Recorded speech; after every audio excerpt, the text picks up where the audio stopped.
Max, how you doing, buddy? Welcome to Wednesday Night Hangout with Frankie Day. And we're working for Canada, the USS Brooklyn armored protected cruiser of 1898. And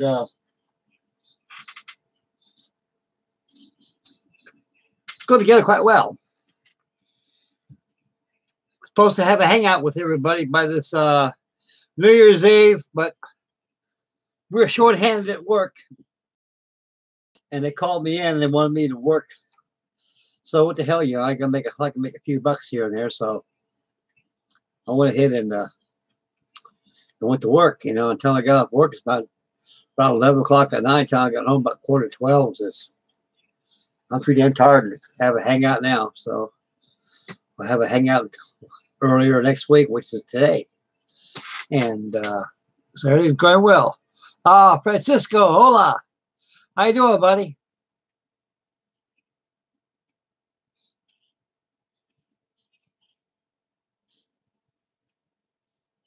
Oh, there you go. The Massachusetts 1/350 scale. Let's see. Yeah. That's the Alabama, Massachusetts, and the Alabama, and South Dakota. I've got the Alabama of the same class as that of Massachusetts. It's a pretty nice little ship. At 1/350 scale, I think the Trumpy kit. I think I paid about $75 for it. It's not a bad kit. Rocky Spock, how you doing, dear friend? Welcome to Wednesday Night Hangout with Frankie Day right here. Most humble apologies not having to hang out last New Year's Eve was because I had to go to work. I had the labor and a toil. I had to toil because somebody else decided to want to go out and get drunk and raise hell a little bit. So it's more dollars for me and more for this. Santa Claus treat you guys pretty good, fellas, for Christmas. I know I had a marvelous Christmas. That B-24 right there I got for my kids, Oh, that kind of spiced up the punch bowl right there.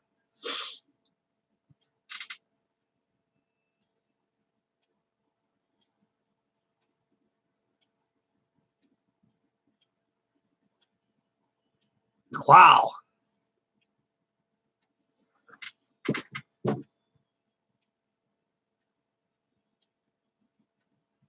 Oh, I see. Hey, doing it, Joe?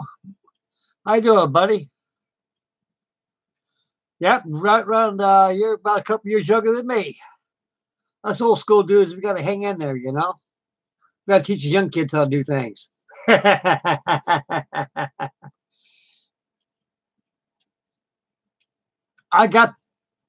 Hang on there, Joe. I want to show you something, sir.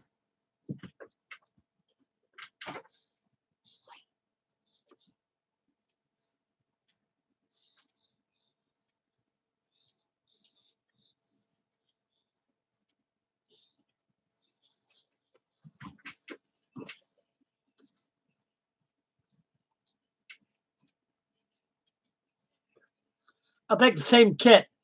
I think maybe yours is a plastic kit in it. This here's a card kit. It's 1/200 scale of the Mighty Hood. I may start this after I finish up my Brooklyn right here.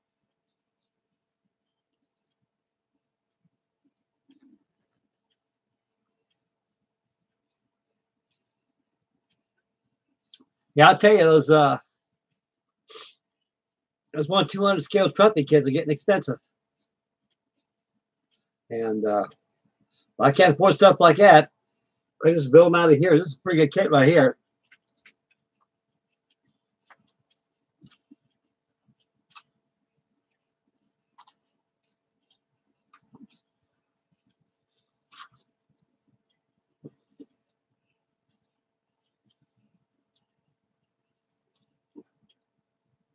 Besides kit.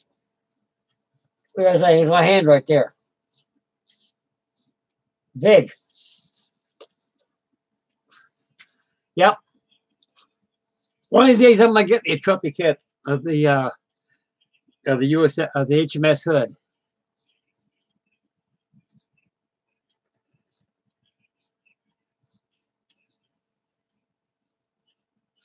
I bet that kit probably cost you about maybe $400, maybe. Good things are pricey.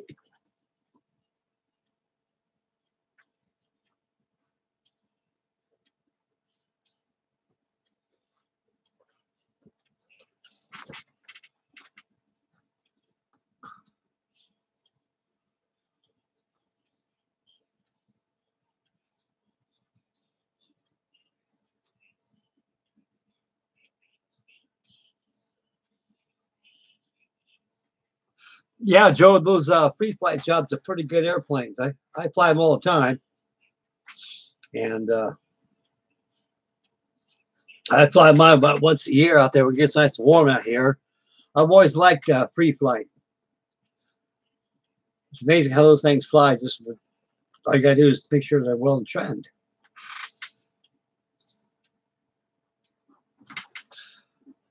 Yeah, I'll tell you guys, this year's been pretty good so far. There's been people out there still spending money like crazy. I don't know where they get it at. Imagine if all these credit cards they got out there going on. And those credit cards will get you in trouble too. You see, if you get them out of control a little bit.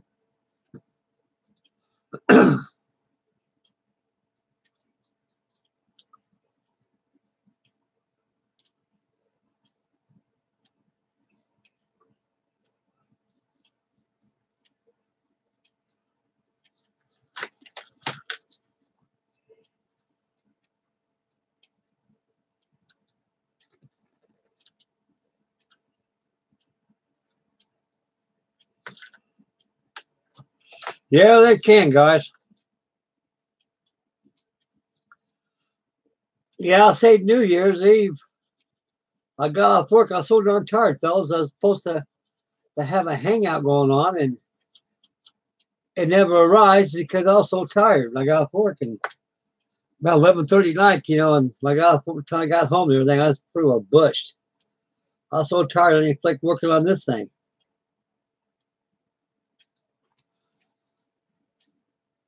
And I got me some, uploaded me a couple good card models today. There's a place on online that sell e-books or something. I don't know what it is. They sell card model publications. So this USS Brooklyn right here had inspired me doing up the Spanish American warship models for a while. And well, I've got me a couple of good ones today. Got the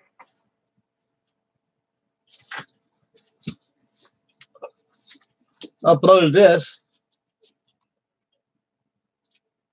This is a card model, the USS Maine, same scale as that of the Brooklyn. The 1/200. It's going to be on its way after I finish the Brooklyn up.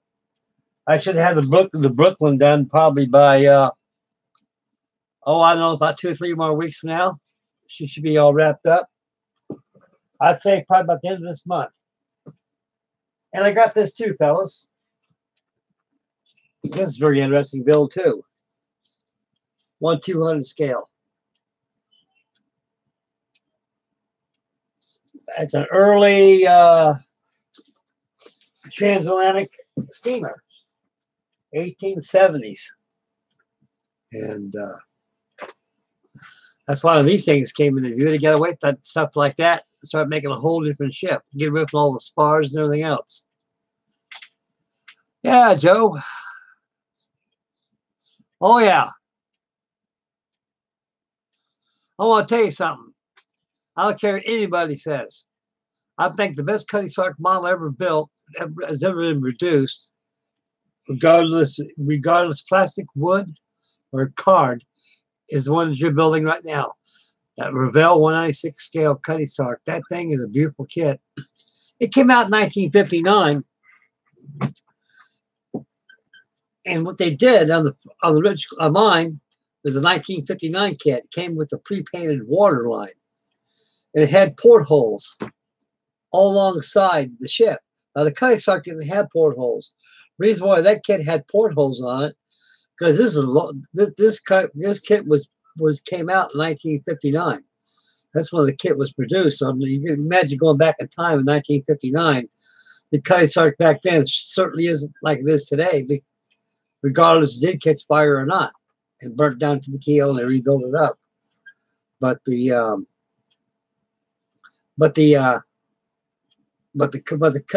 Cutting Shark at the time had portholes in there for act like skylight, let the light inside the ship, or people could tunnel through where they kept all the cargo at and everything inside there. And so mine had portholes on it, and it didn't take away from the model at all.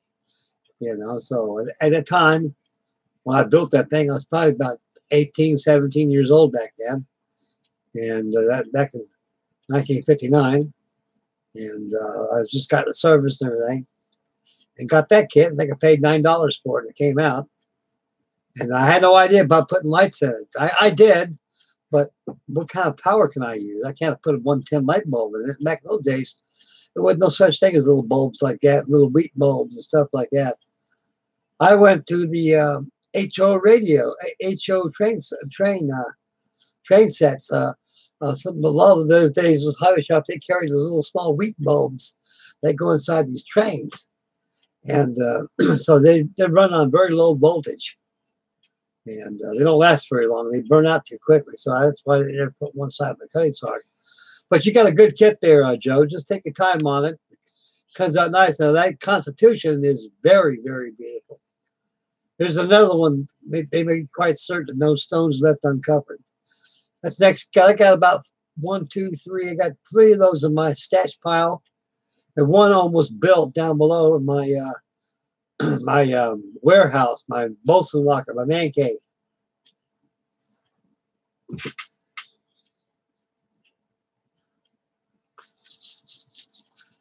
This is 1898. This is the USS Brooklyn. This is an armored, protected cruiser. This is a paper model, and it's right here.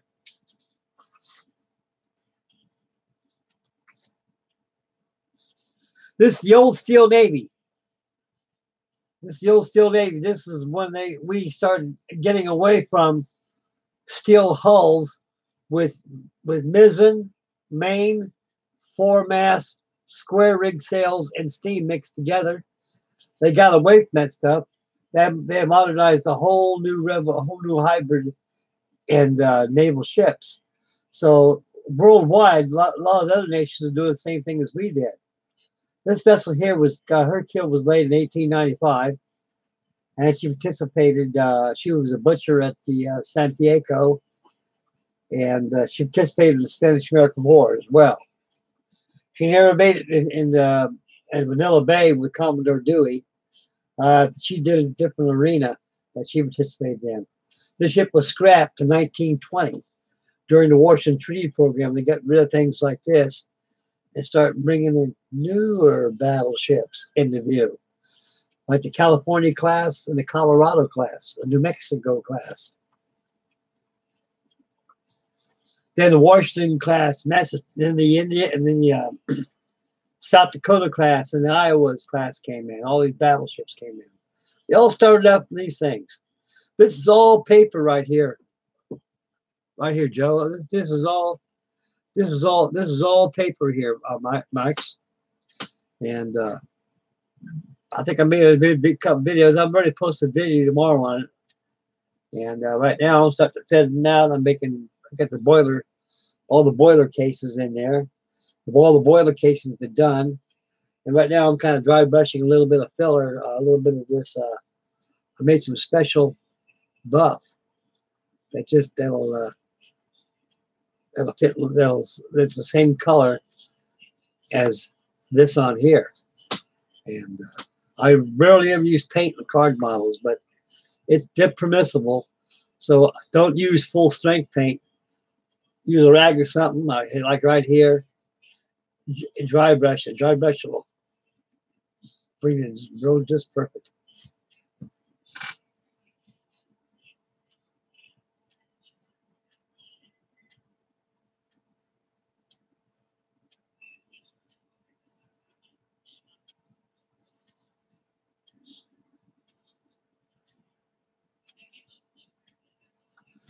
Yeah, just take your time on it, Joe. One thing about model shipbuilding, it's a time-consuming hobby. It requires lots of time, lots of time. So take your time. When I do this thing, I'll fart on this thing for about, maybe an hour or two, work on, really give it your all. Then I'll knock off and I'll let it dry for a while, push it aside. Then I'll light me up a fresh cigar and look at it and stare at it. Just glower at it and see if I can find something that's wrong that I've missed. And I generally do. And I always catch it right there. So like right now, I'm looking at it right now, see if I can find anything that needs to be done. I'm always looking, you know. This thing is so delicate, you know, because it's all these parts. I've got well over 600 parts thus far on this model here. And I got a ton more to go. I got a couple thousand more parts to go. So this thing will keep me busy until probably about the end of this month. I'll have this thing done. Right now, I'm working on the funnels, getting the funnels all done. This thing had a lot of funnels on it. They didn't have no blower system to circulate the air, so it's all cowling vent. So anywhere, any direction where the wind was blowing, they can rotate those cowlings to pick up the wind and air down all the space. Because I imagine these things are hot, cramped, stuffy, smelly, and I say stuffy, stuffy. Not very comfortable to live in as a sailor. Because I've been aboard these things before. And I've seen ships like this. I've seen like the USS Olympia. I was aboard that thing years ago. And everything is Victorian inside there. All the interiors, all Victorian, Edwardian, all Gilded Age, all wood. Everything just wood.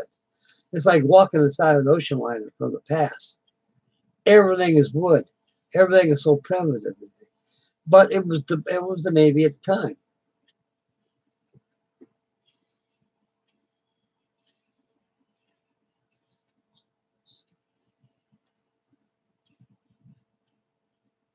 USS Frankie.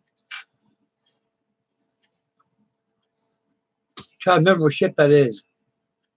I'm not sure if it's a destroyer escort or a destroyer or a T. Berry.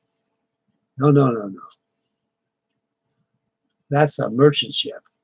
That's got to be MSTS, Military Sea Transportation Service. That's got to be a troop transport. Is that what it is, Max? USS Ford T. Berry? Is that a Liberty ship or a Victory ship? Sound like me, it's a merchantman.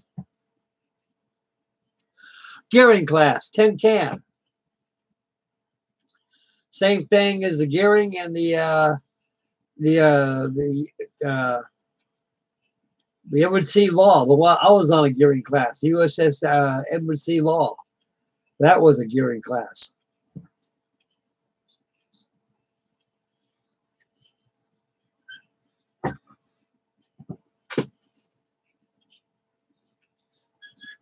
Yep.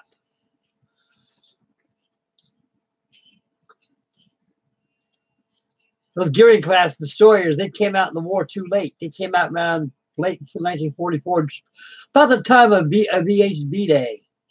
V Day out there in England, over in Europe, when they all had still these over with. All was left was the Japs. So the gearing class destroyer came out by then. And of course, when the war was over with, we had a whole bunch of gearing class destroyers. And so we used more or less as picket ships, radar picket destroyers. They were good ships. They served pretty good. And I was on the Edward C. Law and DD 747. And she was a beautiful looking gearing class destroyer. Yeah, those goddamn twin closed mounts for those 5-inch 48 4-inch 50s. 5-inch 50s they had on there. And she was actually they used those as a frame class. Most of them were used for they changed them to frame class, almost like that of the Forrest Sherman class. Now here they go. There's another destroyer didn't stay in service too long. It came out very late in the war. Actually, it's a Cold War destroyer. The Forrest Sherman, John Paul Jones, and they were an Adams class destroyer. And you have the USS Adams, the John Paul Jones, the Forrest Sherman is another one too. That's about it. Probably a couple more. I can't remember. But they came out late in the war. They're a Cold War destroyer.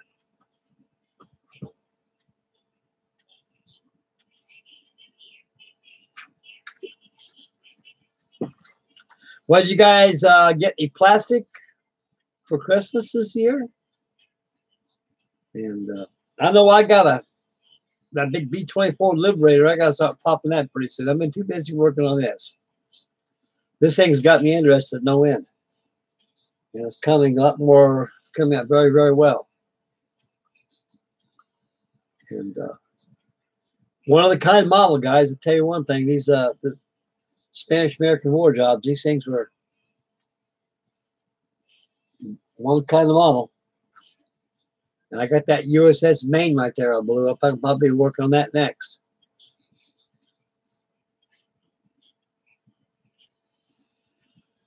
Oh, I gotta work tomorrow. I was off today. Got my retirement check today. Put it in the bank. At the commissary, got some food. And yeah, I downloaded these models today. And tomorrow I got to work tomorrow in the morning, get off and do some work on this and get a video posted. I still haven't got that darn Fokker D7 done yet. Slacking off. Yeah, guys, when it's winter time, I like to work in ship models. I can sit there and just work on them. When I get tired, I put it aside a little bit and pop out of the airplane and bring it. So I got a lot of stuff going this way, guys. Oh.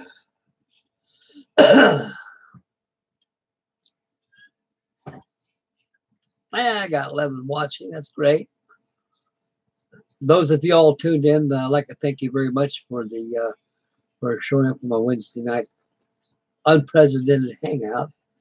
It's supposed to, like I said before earlier, guys, I was supposed to have it New Year's Eve. Ain't no way, Jose. I had to work. Got a couple guys that didn't show up for work. They decided to go out and get tight and everything out. So what the hell? I can use extra money. Like you'll say, you got to make hay while it's sun shining. And I like to buy models. So that's the only way I know how to do it is get to work, get the money to do it.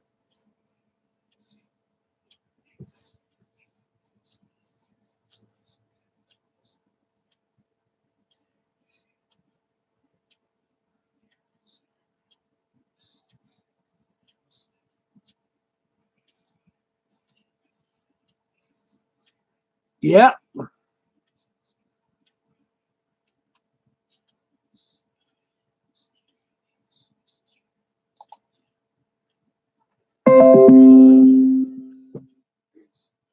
Yeah, back to chat right here. Busy rambling a while ago. Try to catch up my chat. Now I know where they got two guys, man. One guy sitting there and, you know, but I can handle it.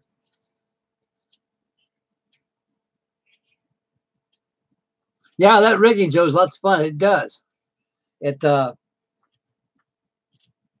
That's when you turn lemons into lemonade. We get that rigging going. And you'll have fun with that cutting saw. They give you a lot of blocks and everything too, so I'm sure you don't tug too hard with those plastic blocks. Those eyes break off very easy, Joe. You can be careful. Now for a tip. Now I don't know if you glued all your pilot. You got this small little black pad. Pad eyes. You glue them on your deck. You tie your block, your string, your line to. Well, I found out a better method because those black ones, those black pad eyes, those eye pens, When you glue them on your deck like this, when they dry, you take your thread, you pass it through, you tighten it, you run your rigging up. Sometimes they'll snap off right there. What I do is get yourself some wire, get yourself a piece of doweling. Make sure it's metal, like a little brass rod.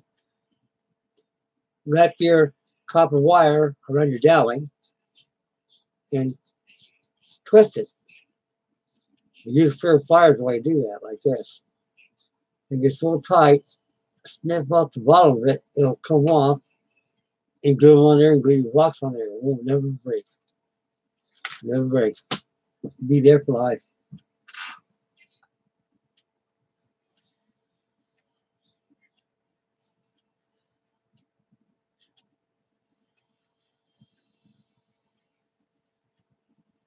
Yeah, if I was Navy, it was a bosun's mate. I was bosun's mate first class when I got out of the Navy. I tried to go up chafe. They wouldn't take me because it's P&A. That means I passed the exam but did not advance because, for example, if you got about 15, 16 bosun's mates on a ship like this, it's 441 feet long. You don't need none more bosun's mates. You got too many already. So you just go ahead and be a leading seaman for a while, or just go take charge of your and muster your routine to your division. That's all you can do, but you just can't go up for another rating just because you got too many.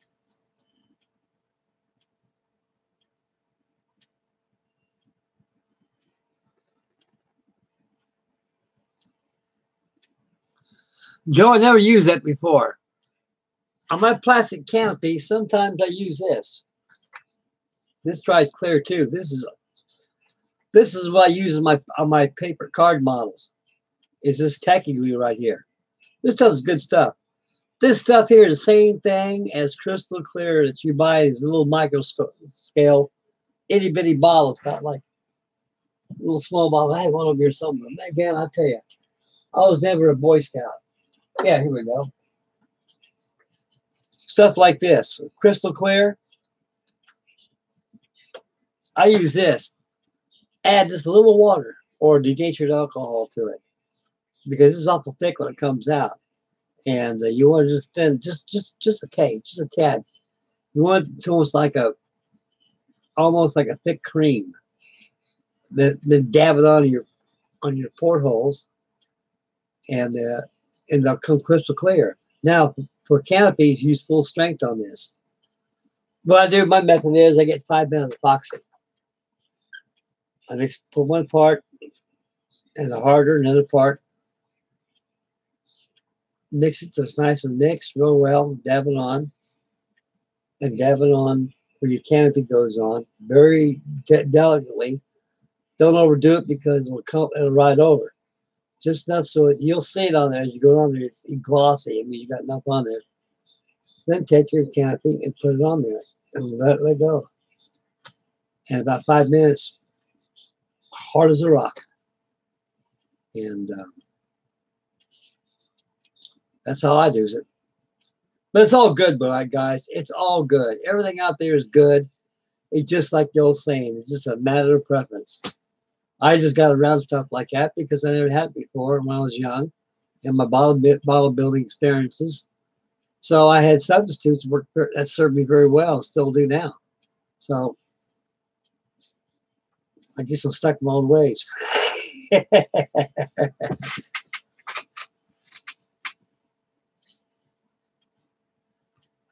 Now this year, guys, Waterlord 2019, I bet there's going to be a lot of good models coming up. Hellcat, I got me an order on the Hellcat right now. And Smitty's hobby shop I go to, I seen Russ down there. Russ has got me one down there at the hobby shop. So he's going to hold for me until he gets them in.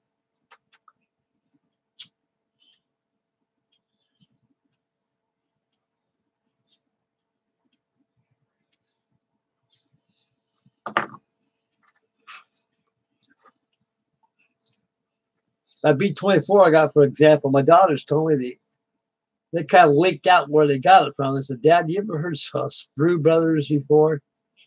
And I said, what kind of brothers? Sprue Brothers.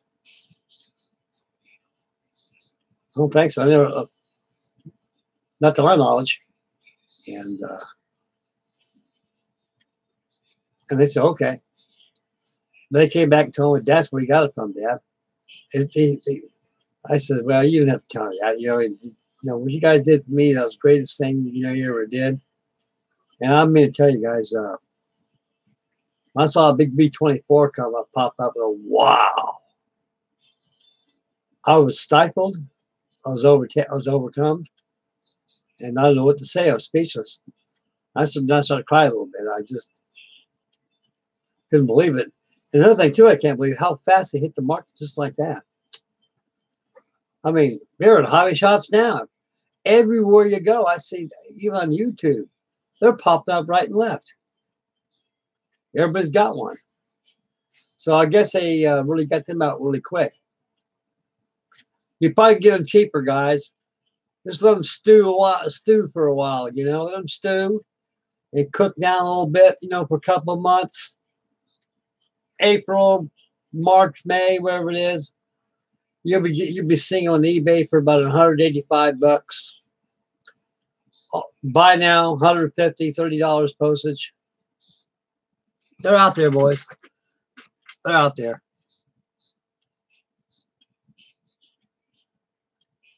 Yep. 12 viewers. Excellent. Thank you very much. All 12 of you guys. Thank you very much, fellas. I'm honored.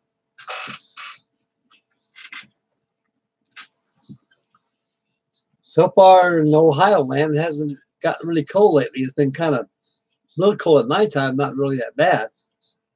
Kind of like a warm front out here a lot.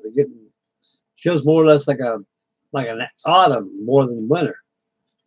But it's young, guys. Usually by January, we get most of our snow.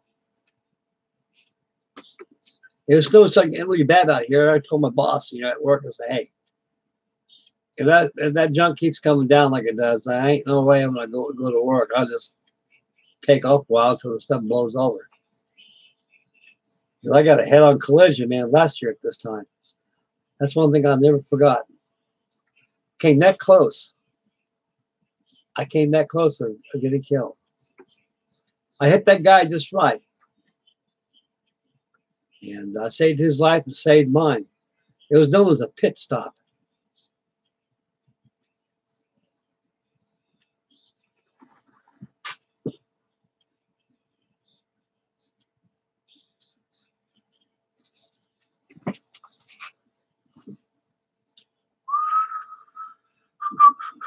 Yep. Got a lot of work doing this bad boy, I tell you that.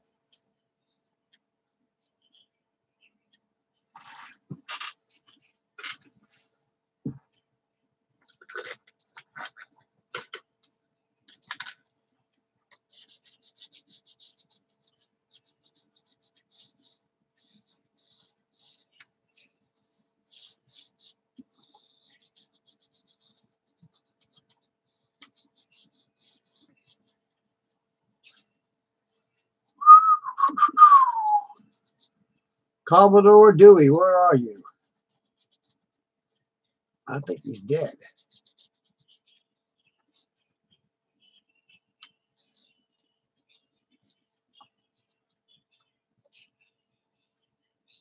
The old Spanish-American War.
Hey, Match Bottles. Yeah, how you doing, buddy? Hey, how's that Titanic going pretty good.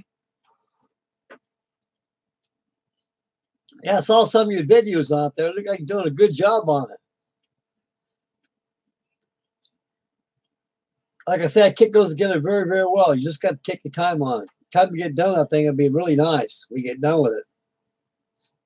You remember burnish your seams. Like I was doing a while ago, I was burnishing everything on this. We're using a butter knife, one of my favorite tools. I just make sure everything's good and crisp and sharp, clean.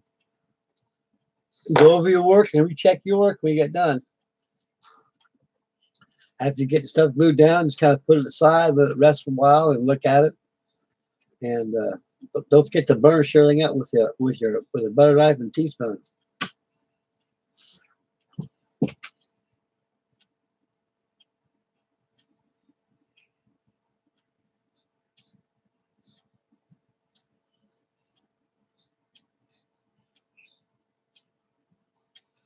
Yep. You know what I did with mine? I assembled the whole stern section all together. I just slid it right back in there. Just slid it right back on the aft there and just tagged it in there where the last skin comes in. Came out perfect. That's a good kid. I got me another one like that. I'm gonna start that one this April. And that one I got, I tried to salvage it, just crunched. I mean, I imagine the weight of those models is probably about 10 pounds of weight. Just woof. So I got me some shells. I got them all in shells now. So I don't have to worry about having stash pile crash because they crash on you guys. Because you know when time goes by, the weight of those models, the boxes start giving a little bit in time, and everything starts shifting, and very soon, boom, yeah. I was very lucky. No pieces, parts that come out of those boxes. I would really be in bad shape. You wouldn't know what goes where.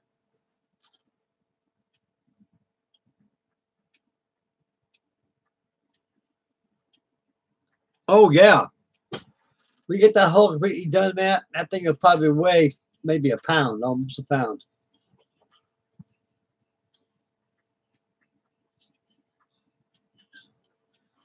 I'll tell you one thing. My wife thought it was crazy too, and in a way, they get thinking. They go, you know something? He's home with me. He's out there doing this and carousing around.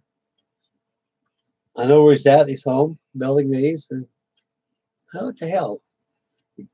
So you know, we're not all that crazy. No, but I tell you, you know, women just don't. A lot of girls, a lot of women, they just don't understand things. You know, my wife does. She understands my model my model boredom. You know, and she supports it. And she likes it. She comes, oh, what are you working on now, Frankie? I said, I'm working on the USS Brooklyn. Oh, that's pretty, you know. And so I'm very lucky, very blessed. I got a good wife that understands the hobby, understands me, and supports me and my hobby too. And you know, women are very, very peculiar creatures. They're hard to figure out sometimes, so you got to give them space. And all I can say, we're all not loons yet.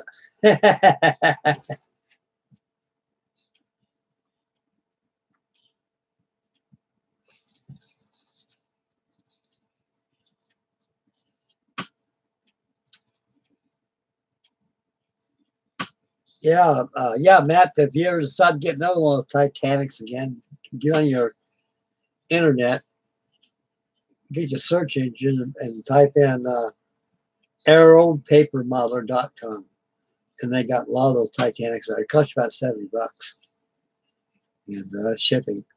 And they come out very nice, brand new publication.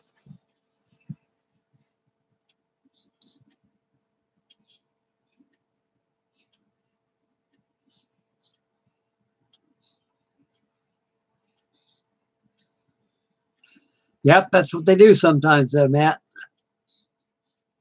Andre, how you doing, buddy?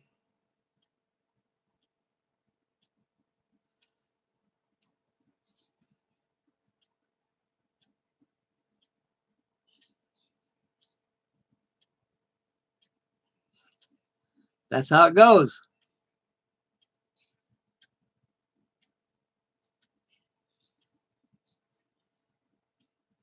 How you doing, Jeff?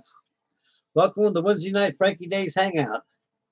And well, again, I was supposed to have one last New Year's Eve, but it didn't pan out that way. I had to work. They called me in, and a couple of kids didn't want to come to work, so I had to pull their oar in the jolly boat too. So I made some money, and just having a good time.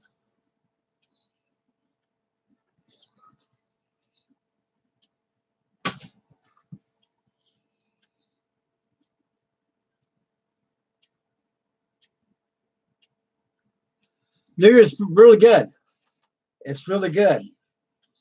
The New Year's Day was good. I stayed home and I was working on my Brooklyn, and I prepared a good dinner and everything. New Year's Eve was a disaster because I had to work. And so New Year's Eve came, New Year's Day, it was very good, peaceful. Had a good dinner, worked on my Brooklyn, got something done on her. And just kind of took a day off and relaxed a little bit. And it looks like maybe this is going to be a good year, a very good year.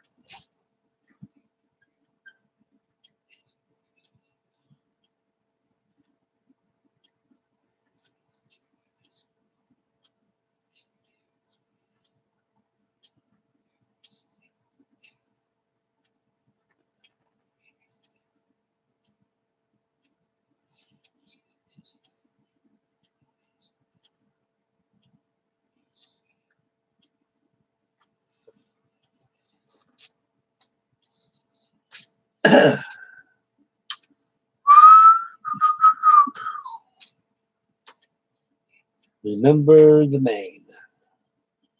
To hell with Spain, remember the Maine.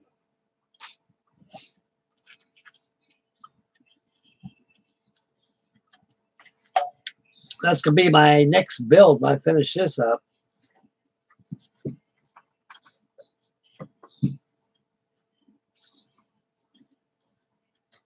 My USS Maine.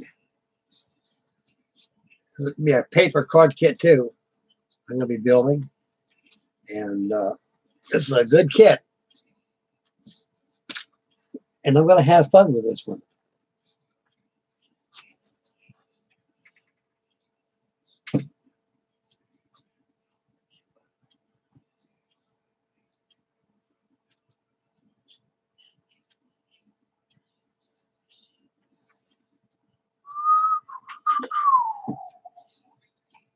I'm going to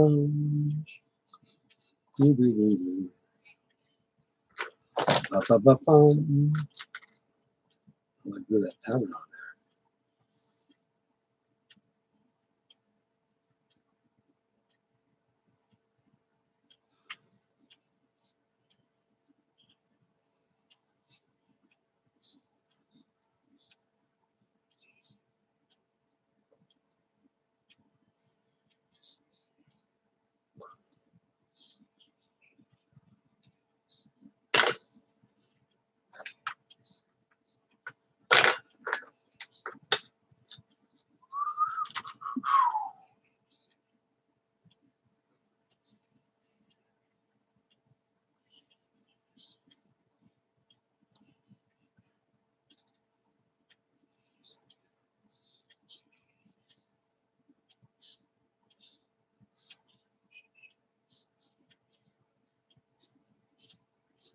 Yeah, I got that done.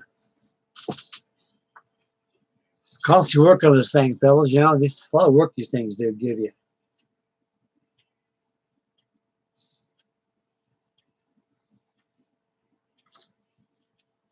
I'll put it down.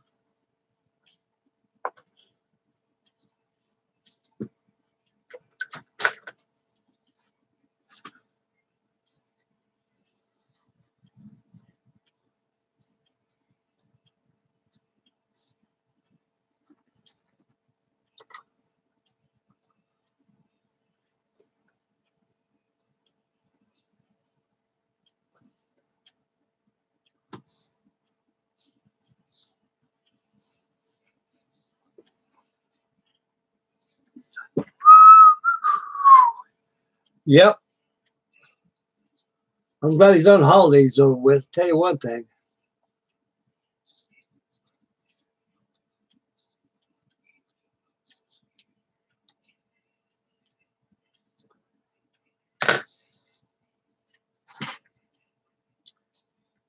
Trying to go out there, trying to go to work, and got all that traffic out there. My God, the road system out here is got too many cars for the roads out here designed for out here in Ohio. And man, the people, humanity, Lord. Now see these shopping malls. My God. I'm talking thousands of people out there, just like a bunch of ants. Well, I hate to say this, guy, that, you know, that a terrorist would have a blast, you know, with getting his quota in for 72 virgins, the land of paradise. Man, that's one reason why I don't go places like that, guys. I'm really afraid to go to associate in massive crowds of people. You never know what can happen. You got a lot of nuts out there that walk around and stuff that hate people and themselves, you know, and geez, crazy.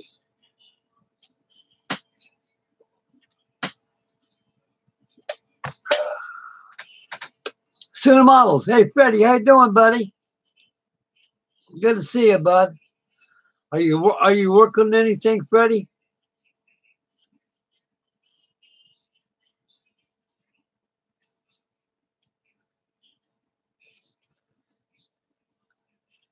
Yep. That's how stuff through. It's water soluble. It comes off just like nothing there, Joe. I'm getting to be like you, Freddie. I'm working on too many too. Got that B-24 Liberator working on. I'm working on this card kit of the USS Brooklyn. I'm working on a Spitfire down here for Warren's buddy group build. I got that. I got to hop on that. And oh Lord, I got a bunch of I'm working on here, buddy. I get that Fokker D7 behind me. I got to get done.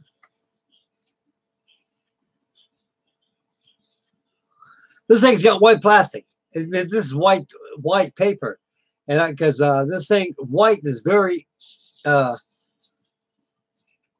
perceptive to your finger marks and your hands. You handle something, you handle this white hull, at least finger marks on it. So I'm trying to be very careful not to handle this thing with my bare hands. So we got white plastic, especially if you're dealing with paper. These things here carry anything, you know, paint. You could have got some paint in your hands you don't know. You come and grab it like this. Oh, wow, you know. And pretty soon, this is paper. This ain't no plastic where you can take a dab of thinner, clean it off, and touch up with an airbrush. Once that paper's ruined, that's it. That's you just bought the boat. So I always keep my hands clean and work around paper.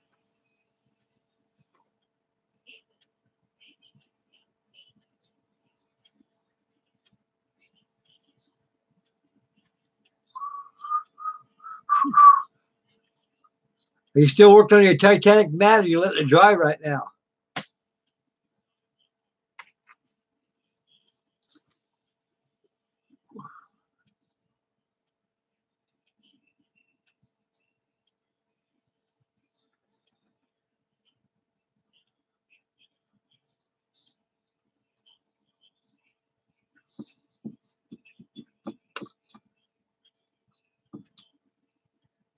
Yep, there you go. Let it dry.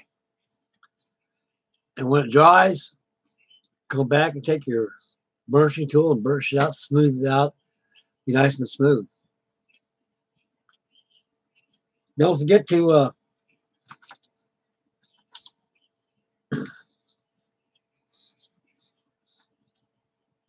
take the filter marker and you got your white out right there, your white. Don't forget to cover your white out, you won't see the paper cuts. I got 4 funnels there.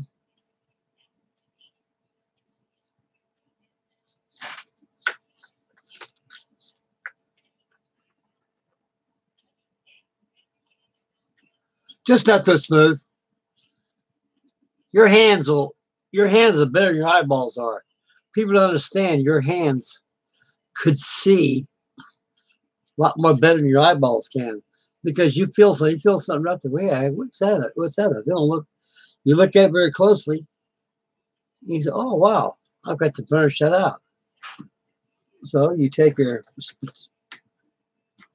butt of your butter knife or a teaspoon, and you just rub like this. Just rub like this. The feel is all smoothed out. You got it all burnished. You got to use your hands. You got to feel with your hands. Because it's rough there. Once you burnish it out, you feel back over. It's smooth. You did it. Don't ever do it because you overdo it. You'll mar your paperwork. You'll burnish in you'll burnish in a mark on there, and it'll look ugly.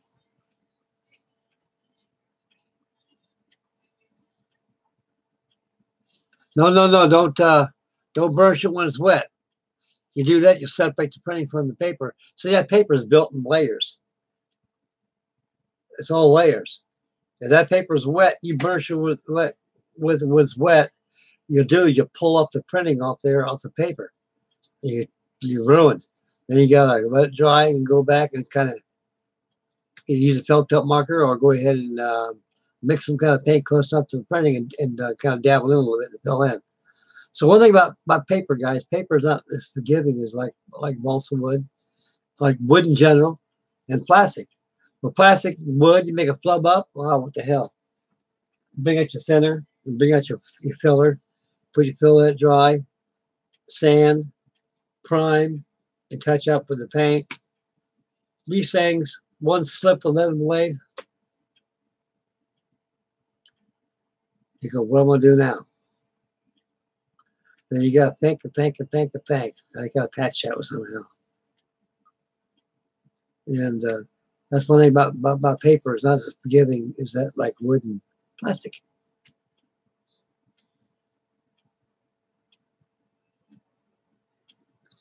Yeah, thank you very much, Joe. Thank you, buddy. Yep, this is my 1898 armored cruiser USS Brooklyn, Spanish-American War. This thing's like a porcupine. It's got enough guns on this thing here. No escape from a broadside of a 5-inch 25 and in your 3-inch, 4-inch guns they have on here. It's a rough Navy back in those days, back in the Spanish-American War. A lot of those sailors were deceased family members from the Civil War that lost their family during the Civil War. As they growed up, they went and joined the Navy. And a lot of them were on these things for years. That was their home. They had a clean fart sack to sleep in, food to eat, a lot of beans and vegetable soups and stuff like that. No hard talking gruel like it is back in the USS Constitution days, back in the centennial days. And go around the world, get paid. Being a sailor back in the days was very adventurous. Imagine a lot of hard work on a vessel like this.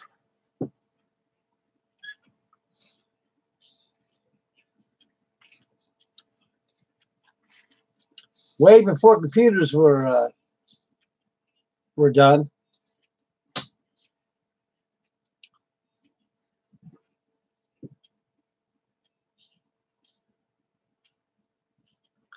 Yes, it does. It has instructions in English and in Russia. This kit is made in Ukraine. These are really nice people over there. I kid you not. When I sent away for the kit in eBay, that's where I get all my good card models at. I don't buy nothing but China.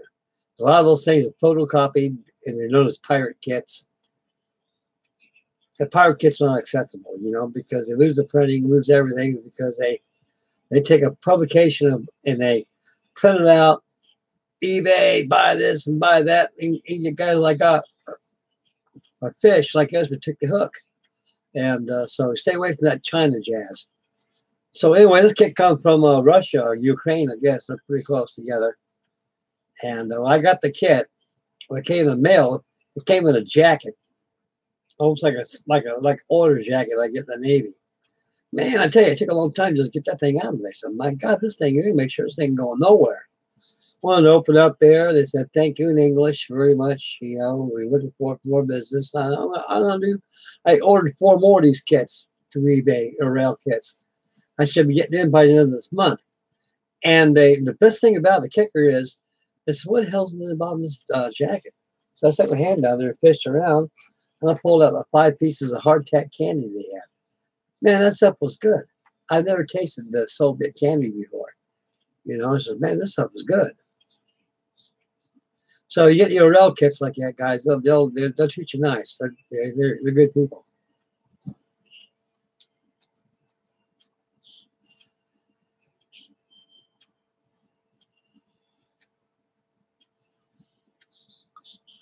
Yes, it does. It symbols with your hull, your formers, your hull, your hull formers, your bottom, your hull plate. It gives you an option to either have a full hull. Now, if I decided I didn't want to make this thing is a full hull right here. This thing is full model, like scale model, everything. If I decided to want a waterline job, I would let the bottom shell off. I would never built the bottom shell. But and in this kit here, like most of them, they give you a full hull. There's an option right there, but with this here, I'd like to have a full hull ship because I'm going to mount it on the ways and everything. And when I get done, and I had no intentions of making a waterline model out of it, but the hulls, it builds exactly as your Go-Max Titanic does. All card models are almost built in that form. Now, a lot of guys think the hulls of this model ship here is over-engineered, but I don't think so. Because the way it's engineered, it's one thing. Make sure you got a good straight hull. This hull's straight. It's not cockeyed at all. It's straight. And I had no problem with fit issues in this can at all. None.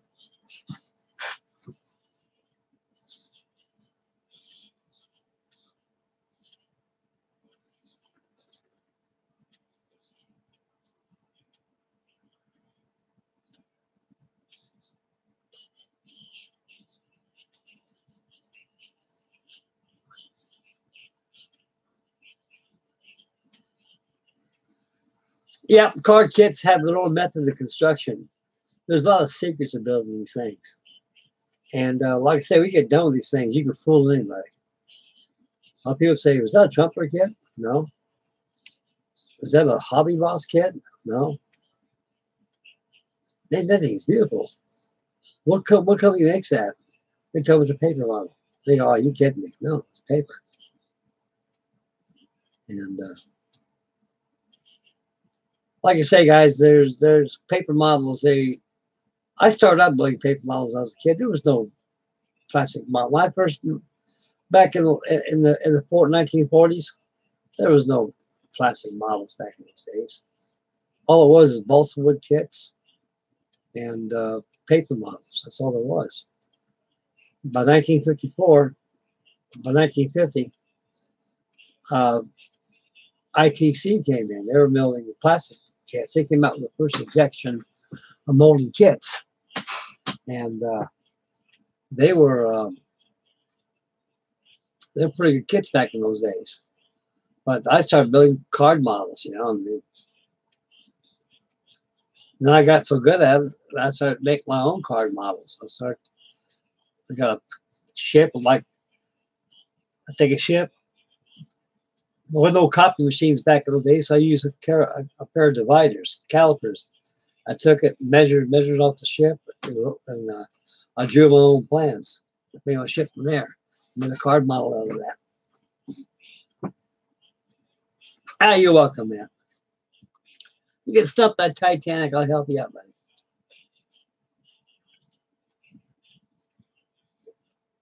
Yes, sir.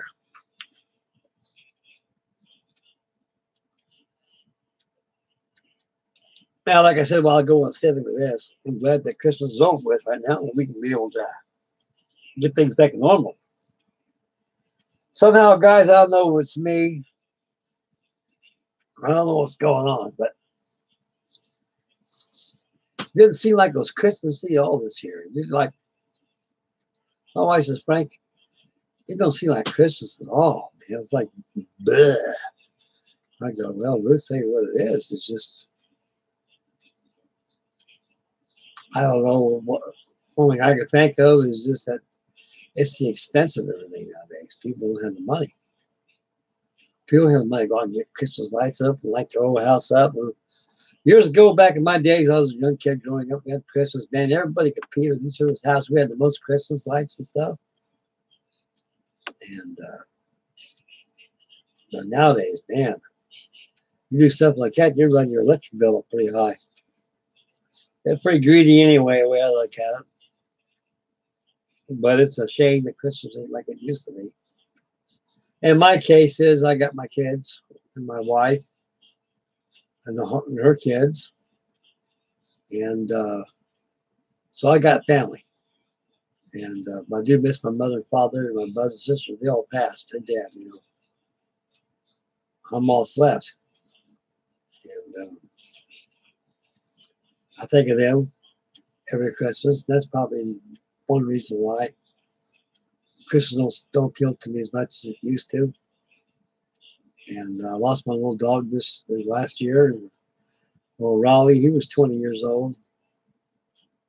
And last year was just a bad year, fellas, you know. Everybody, including myself, who I know, has suffered loss, you know. What a messed up year it was. I'm sure glad it's gone, it's over with. And this year is starting out very, very well.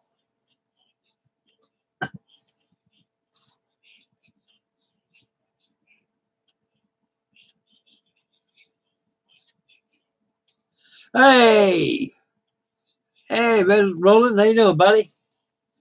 Yeah, Happy New Year to you, dear sir. Happy New Year to you. Yep. I'm very sorry I didn't have that New Year's Eve blowout as we're going to have. You know, the phone went ring-a-ding-ding, and I picked it up, and, hey, Frank, we need you tonight. We're short-handed. And there goes my hangout. All right, what time will we come in? Coming about 4. Jesus. All right, I'll be there. You know, sometime I got work, got home about 11:30. I was too bushed. Didn't like doing nothing. I was like, man, I didn't even see the apple come down, you know. And I think it was lights out for me by midnight. I got home, you know. I just took a shower, just hit the old fart sack, and I was gone. And next day, had a nice, pleasant day off. Worked in my Brooklyn a little bit. And keeps me going. Yes, sir.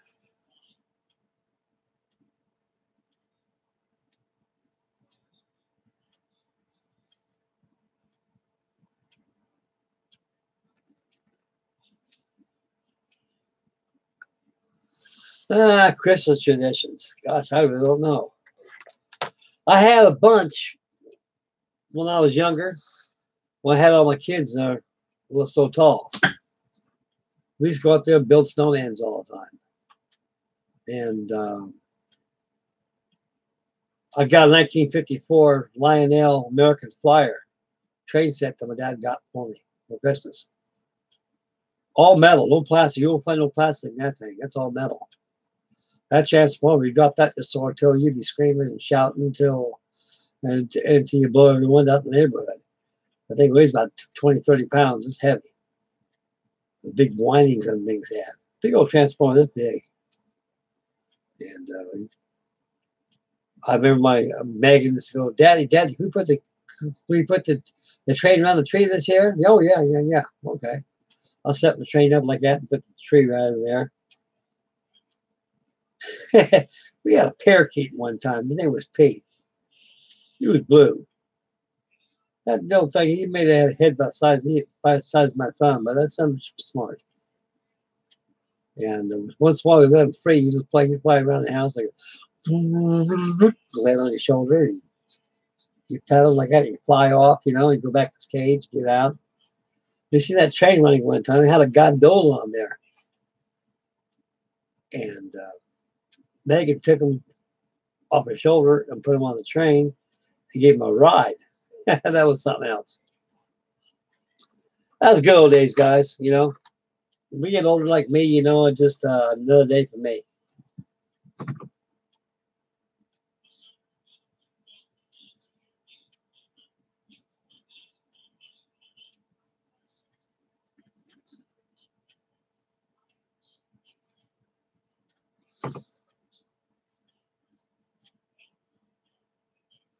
Oh yeah, yeah.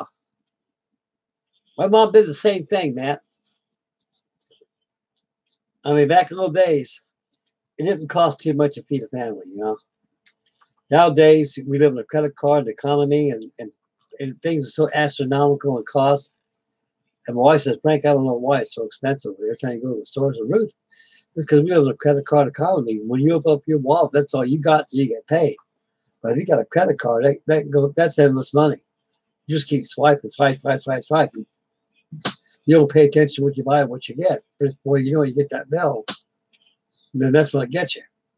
But like I said, back in the days, it didn't take too much to feed a family. You know, we'd go out and play. My mom would prepare a big dinner, and everybody come over the house, relatives, nephews, friends, everything.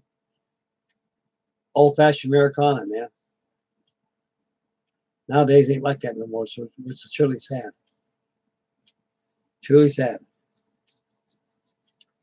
There's a movie with Jimmy Stewart, Donna Reed, Ward Bond, Lionel Barrymore. It's called "It's a Wonderful Life." That used to be a traditional Christmas program. People used to watch. They used to have it every Christmas. This year, they didn't even have that on there. Boy, said Frank, they don't even have that on TV no more. So they don't have nothing like that no more. This is a whole new world nowadays.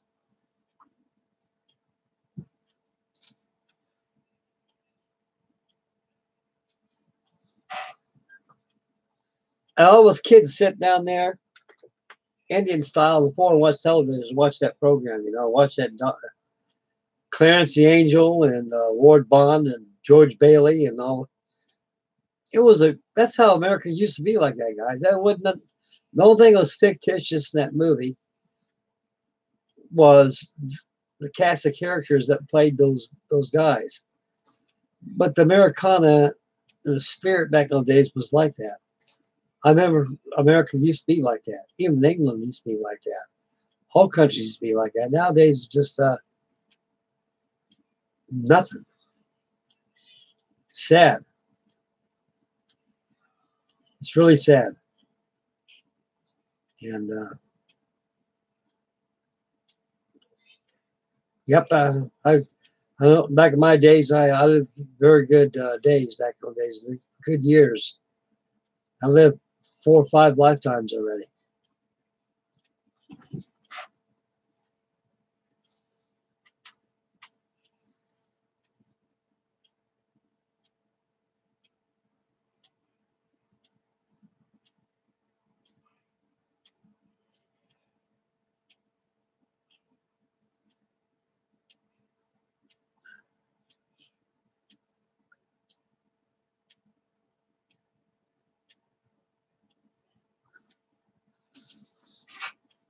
I tell you, this country started going downhill.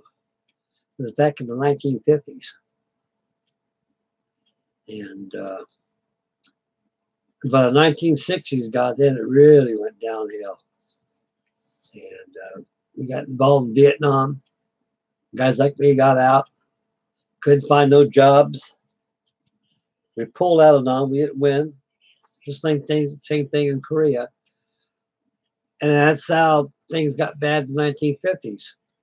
And by the time 1952, 53, when all Korea was like timeout, truce, no end of story, just truce. You put down your guns, we'll put down our guns, we'll think about it for a while. No signing officially. Korean War is over with. Just a truce. It's been like that for years. Back in the 1950s, people in America felt ashamed, real bad. We got ourselves into a situation we didn't belong there in the first place, and we didn't win. So they held that on their shoulders throughout the 1950s. They're the same old junk again. All these bureaucrats, all these politicians did the same thing like you did back in the Korean War. World War II came to an end. Things got involved in Korea, 35th parallel. Things got messed up over there by Seoul, Korea, and all through there. There was a police action. We got involved. That same thing as the French back in 1954 got involved in Vietnam. And during that time, you know, the French said, hey, we're out of this place. This place is a no-win situation. Let's get out of here. Let America worry about it or somebody. We're out of here. We're done. You guys keep your assets. You win. We're out of here. Bye-bye. We're sorry. End of story. And it left a good opportunity for the politicians to put World War II baby boomers like me in a military suit to go to war. Laos is being invaded by North Korea, by North Viet Cong and everything. And during Captain Butcher on the Pueblo, and the Turner Joy got torpedoed, got sunk and everything. And things just got worse. And got worse and worse and worse and worse. And continue to do so.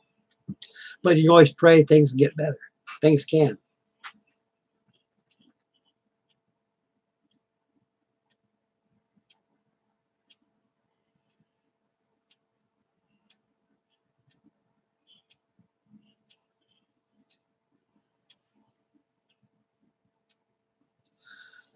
A pirate ship, Fred. Let's see. Yeah. An Aurora kit. I think it was called the Falcon. Or the Black Prince. Nope, it was called the Falcon. Black Falcon. It was a cheapo Aurora kit, about this big. It was definitely a swashbuckler pirate ship, and the plastic was ungodly horrible. At that time, not Ravel, but Aurora kits and Limburg almost like junk. But they had some good subjects in there, and we kept us interested in building. But that's the only pirate ship I ever built was that Aurora Black Falcon I got. And I painted that thing all black and everything, and it came out pretty good.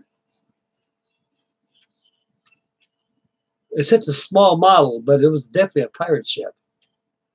Look, it had 2 masts, I remember. I said, where's the missing that thing? But then it was set like a brig, you know. It just had 4 masts, an Amos, and a gaff, and a spanker, and a bowsprit.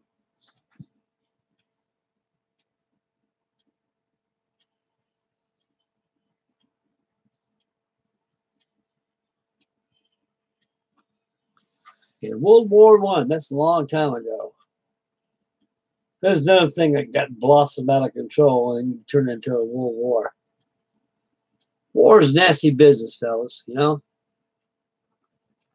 Like it says in the Bible, as long as there's men, there'll be wars, there'll be rumors of wars. So, it's a better world if we don't go to war nowhere. We just all pull together and love each other and quit fighting and division in our nations and everything. It would be a better world. But the problem is, guys, we just got too big too quick. You got too many people in the world. And we just don't get along no more.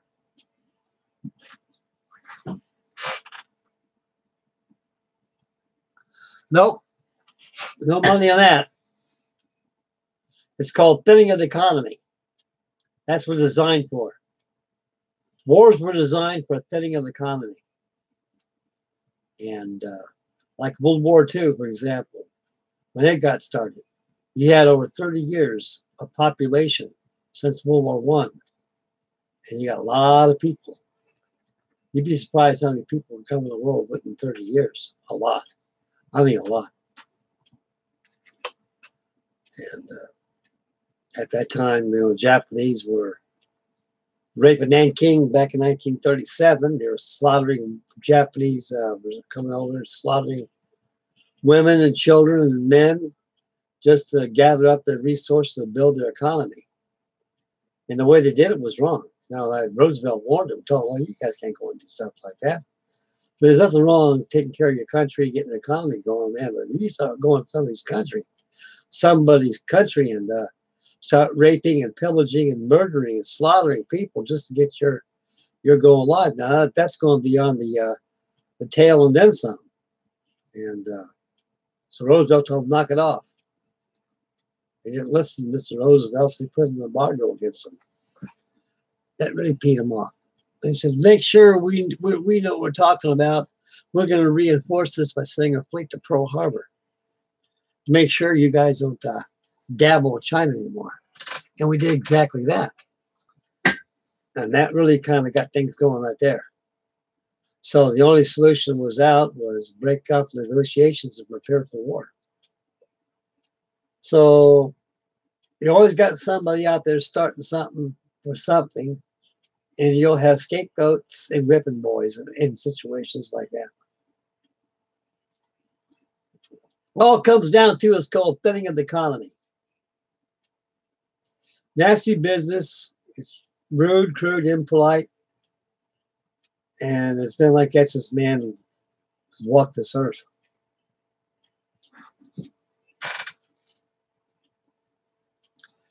Yes, sir. Population control, Freddie. You hit the nail right on the head, sir.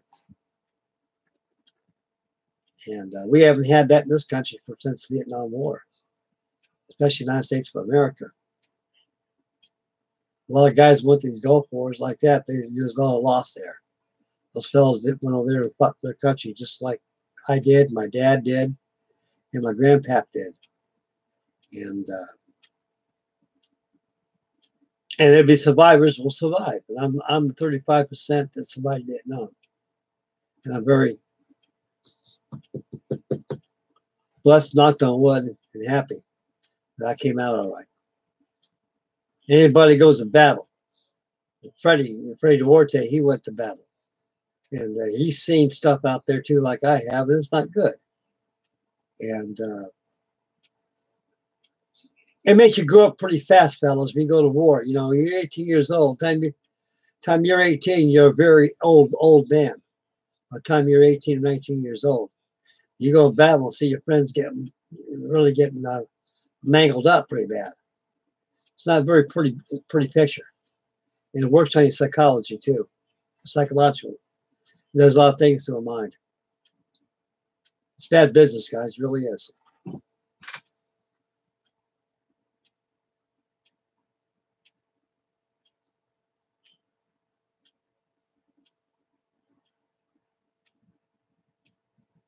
That's right, Freddie.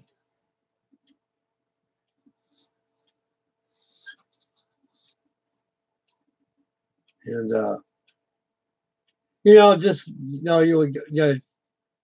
when you fight, when you're out there serving your country, it's your duty to, And I thought it was my duty, so I had no regrets. I enjoyed the service. I loved the service, and I stayed in.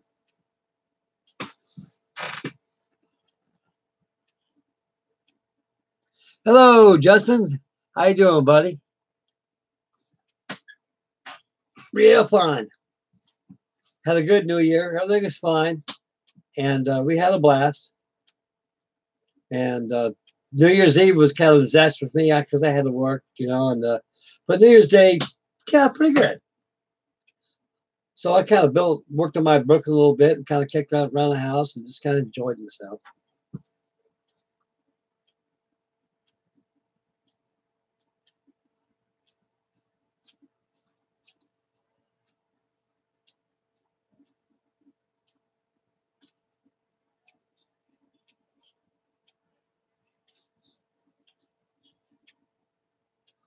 Oh, yeah, Freddie, yeah. Horrible conditions. You guys really had it bad. Especially out there in the desert, out there, 120 degrees out there, the shade, and out there there isn't. Mud, that's very, very, yep. That's how it was to me when I did my first tour in Vietnam. Well, I was attached to the 3rd Marine Division on PBRs. I mean, it was your socks, man. You get jungle rot in your socks. You gotta make sure your socks are dry all the time because it's very humid out there. Humid and muggy. It's terrible.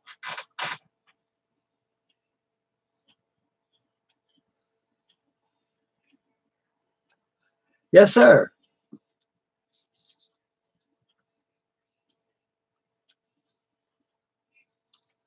I just put it out a while ago, fix and light this thing back up. Yeah, fire, especially in Kuwait. All those rigs they burned out there and stuff. Man, they were destroying all that stuff out there. I said, my God, the whole place.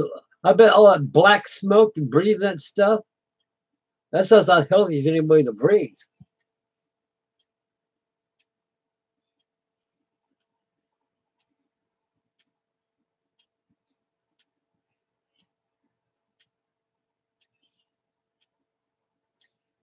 Yep. Yeah, sure did, Matt.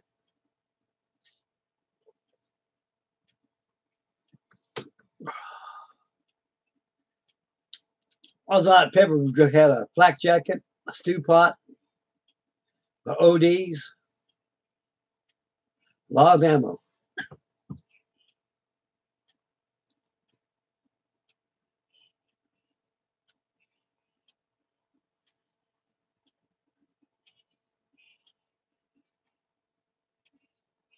Oh, yeah, I can imagine that, Freddie. Man, that's a rough country out there. You guys had it pretty bad out there. There are people out there, the doggone sand devils out there. Jeez.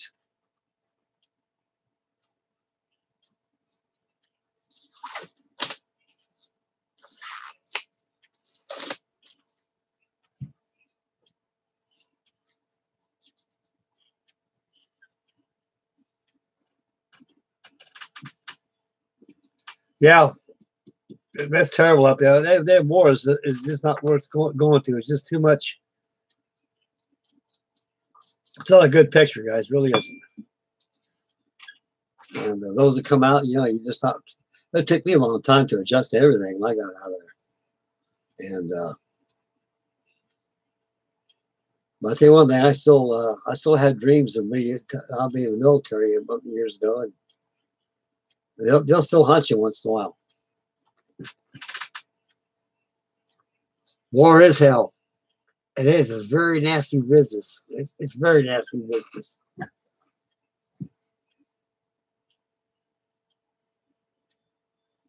Hey, how you doing there, Bill Drat? Welcome aboard, buddy.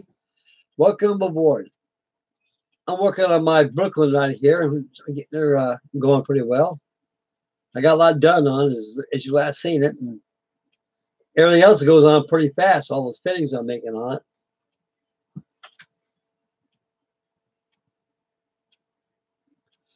Stuart, how you doing, buddy? Yes, sir. Good morning. Everything is well. Everything is fine here. And I'm having a good time out here. Just hang out right here, guys. And I'm just having a ball right now. I'm really enjoying myself.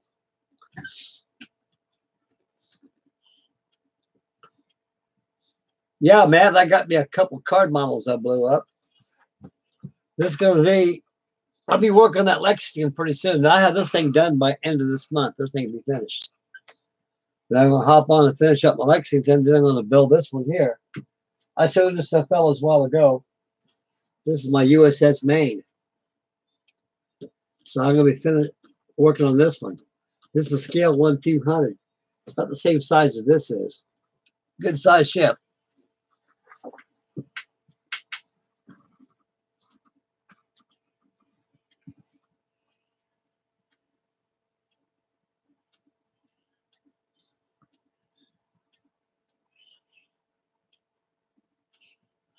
Oh yeah, Freddie, those from my chopper. I'll tell you, Freddie, I know I promised you about 3 or 4 times. I got them, and my chopper box is right over here, just there, about 3 feet away from me, and I've got your address over here, right here, Freddie. And I'll tell you what I'll do. I'm gonna send those out for you tomorrow. I promise I will. I'm glad you mentioned that right there, because they'll be going to your house. I got your address right here, sir. And they come your way. You take your time on them, because I got to hop in that chopper. I got so many bills going on, guys. You know, it's just hard to just build one. You want to jump on, do something else, you know, and get back to the other one.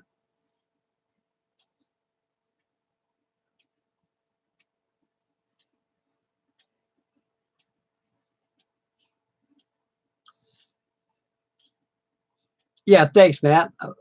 Yeah, thanks, Bill Drat. Thank you, buddy. Yeah, it's going pretty good. I've been working on the top structures there. I got the pillbox turrets on there. Your barbettes, 5-inch barbettes, 8-inch. I think I had 8-inch. 8-inch barbettes. And the 5-inch 25s. Side casement guns. Also, you had your 1-pounders and 4-inch guns. Different calibers. But one thing was certain, they sure pack a darn punch, though.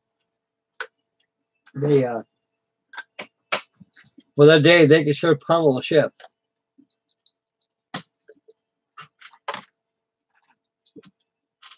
Yeah, been working on this thing pretty much all day today. I got a lot of work to do on this thing. Let's keep me busy. Where's foundation of my brush yet? It's over here.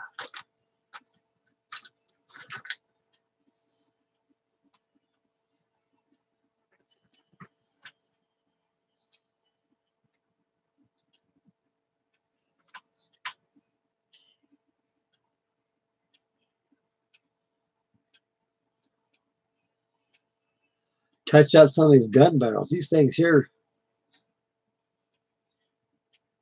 made out of paper. The darn things are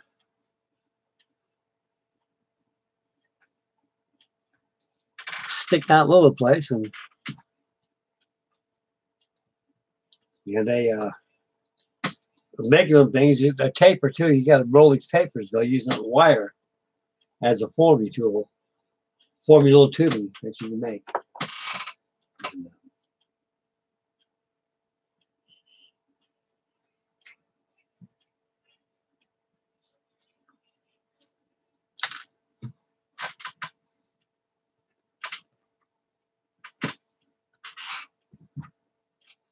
And touch them up a little bit. Here's some paint. One had the white out there.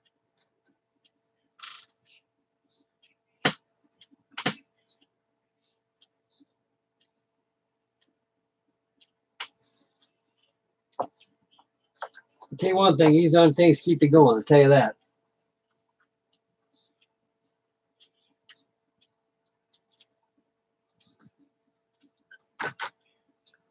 Got the whole load of card bottles coming in. I got about 6 more kits coming in. Most of them are Orel. They come from across from Ukraine. I'm so happy with this here. This thing came out very nice. And so I'm kind of pleased with it, and ordered me about 6 more of these Orel kits. All of them are late 19th century vintage.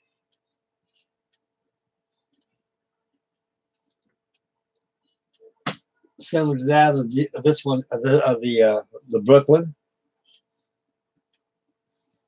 I like his Orel kits. They're pretty good.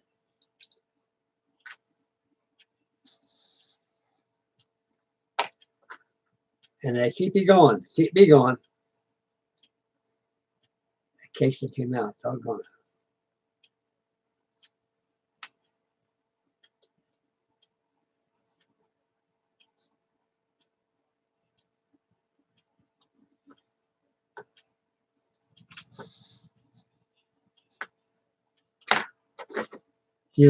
All these casement guns sticking out. These things here, boy, they're fiddly. I was going to put those on last, but no, I don't want to put them on last. I'll go ahead and put them on and just kind of put up with it. Make sure I don't want to bump these things. This thing is very tedious at times.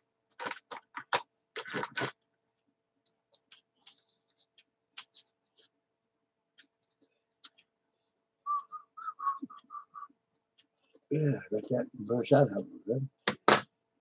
Yeah, smooth. That's nice. Yeah, I like that.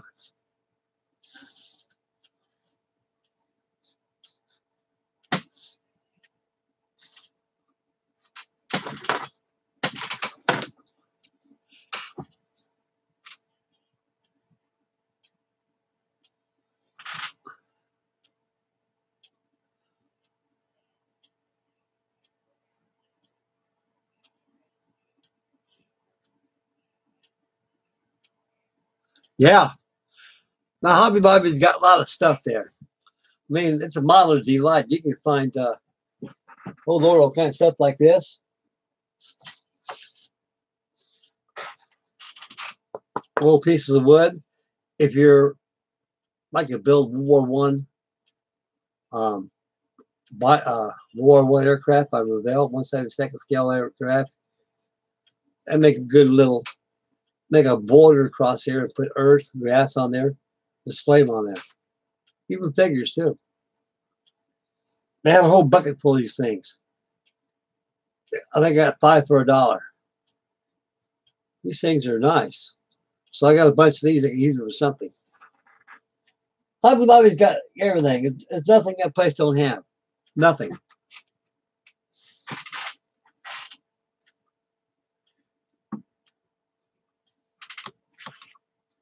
The love of the day.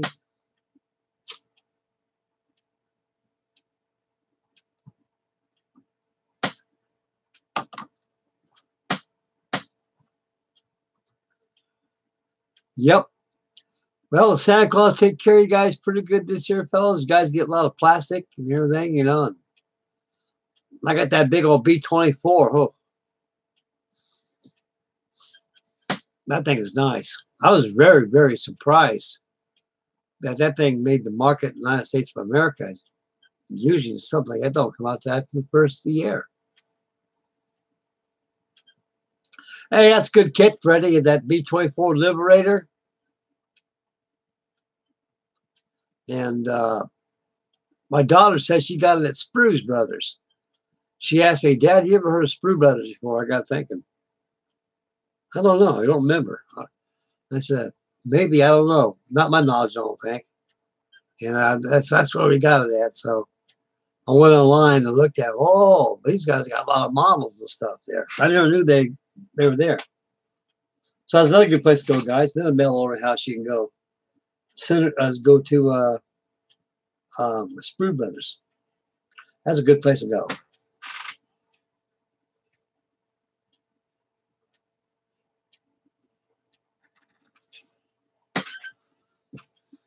That thing is expensive too, Jeff Brody. A B-24 is about $250. That just how much it cost, the tax and all. I don't know how much my dollars paid for it, but I saw that big old 250 on there, and I was like, wow. I can imagine how much the B-17 costs.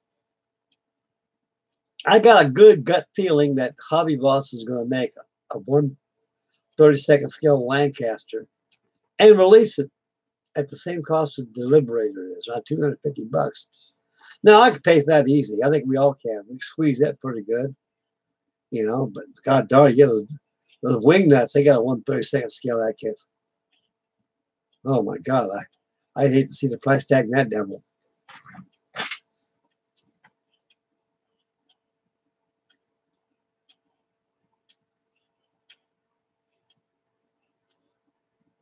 Oh, yeah. You know something, Freddie? I got a feeling you do bigger crew for that thing.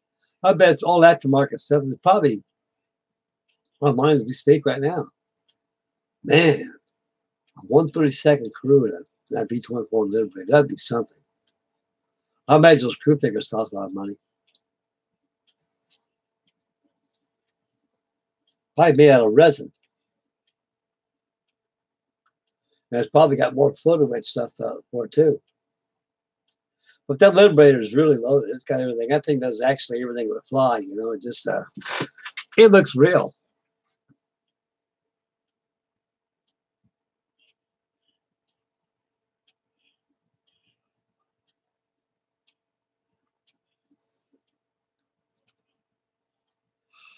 Ho-ho!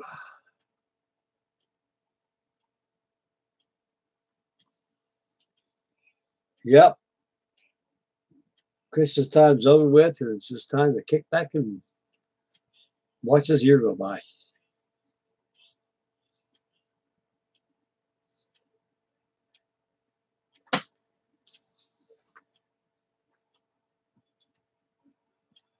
Yep. Tomorrow's Thursday. Whoa, boy, this week's really flying by.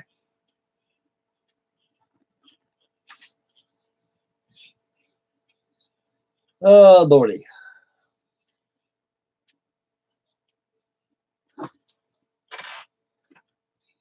USS Maine. Man, this is going to be one hell of a ship when I get done this thing.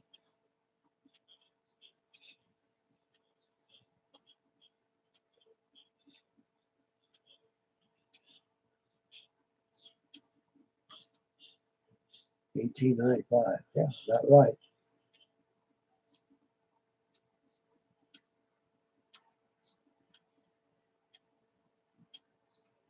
Went to war for nothing, that damn thing. USS Maine. Spanish-American War. That's kind of funny, you know. At the militaries back in 1898, of course, McKinley was commander-in-chief. Teddy Roosevelt was assistant secretary of the Navy. And those guys, when that ship was sunk in that harbor, they didn't have the technology. You know, that was engineer flaw in that thing. Man, to put a goddamn magazine up a coal bunker, that's next to a coal bunker. That's nuts. That's dangerous.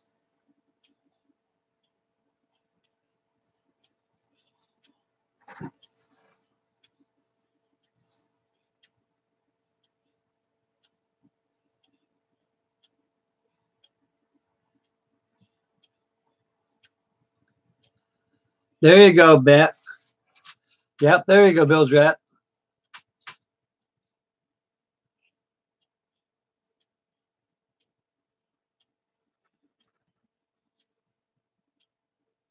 I got about 7 of them hanging out in my little shop I got going out there.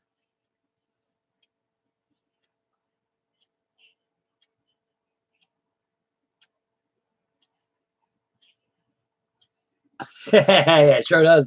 It sure does, Bill Drat. Sure does, buddy. Yeah, I'm going to pipe you up another cigar. That thing is old as me.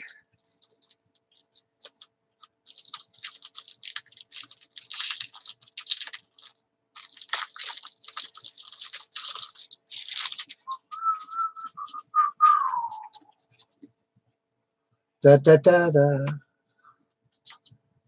Yep.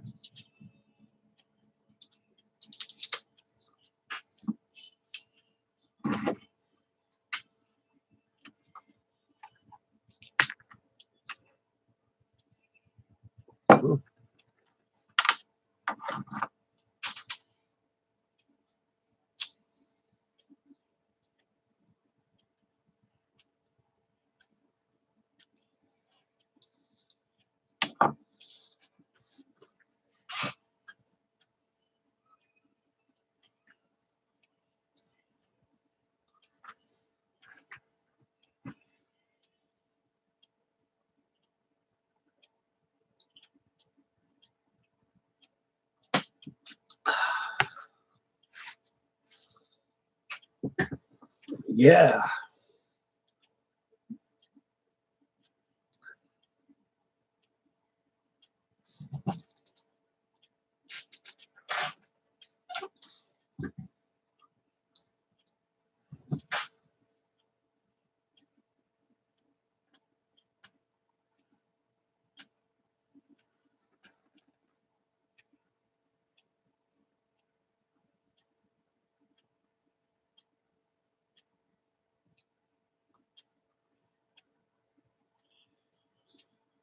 Wow. Is that the 1/350 scale Missouri they'll be releasing?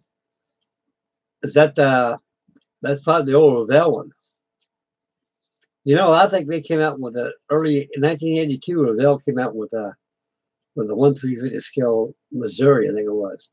I think it was. They made two of them. One was a refit, like it is today at Pearl Harbor, and the other one was 1945 design.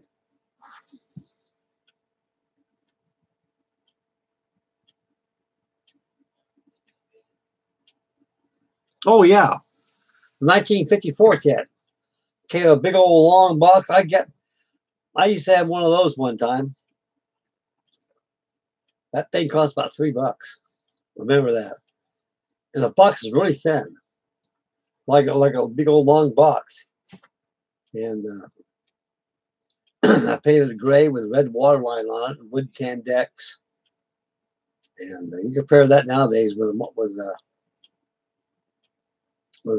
Missouri model nowadays, you can see the inaccuracies in it, but that's what they had at the time.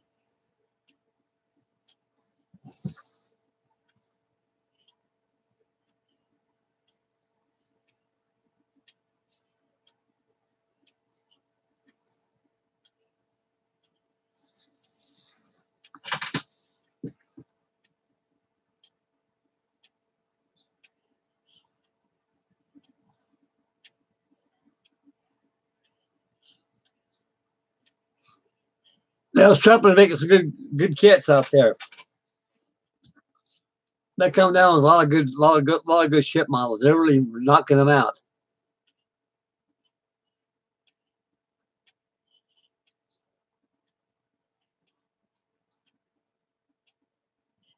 Yep, that's what they did there, Freddie. You're right.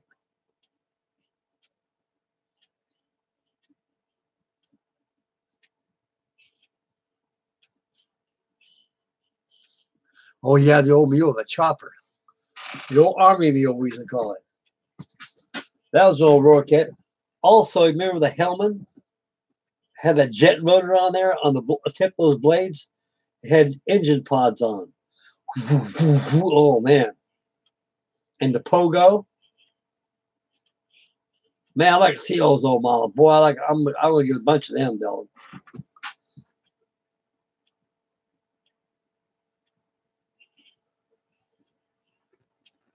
Hey, Sergeant Bones, how you doing, buddy?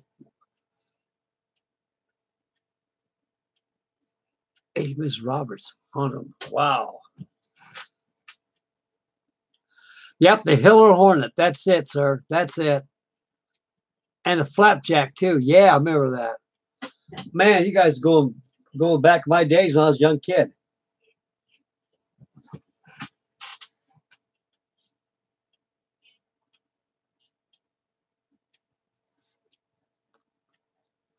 I like to get some of those Atlantis models. I can look them up and see if I can get me a couple of those things. I like to get those old Revell kits. I know that Revell's releasing a lot of stuff. I got a feeling they'll probably be releasing a lot of stuff they done back in the 80s. That's some surmising. But who knows? We would welcome me about the old stuff back. Sure would.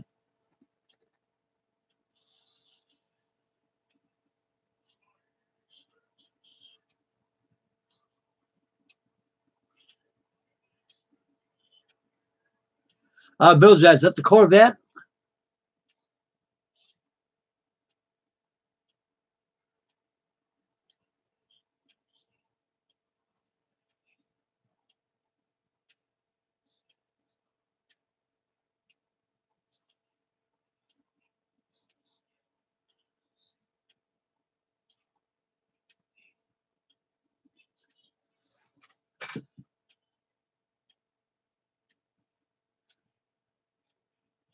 Oh, King George. Yeah.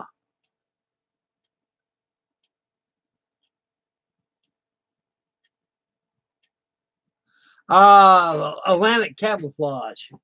Gosh, I don't know, but I do know this. Let me show you guys something real quick here.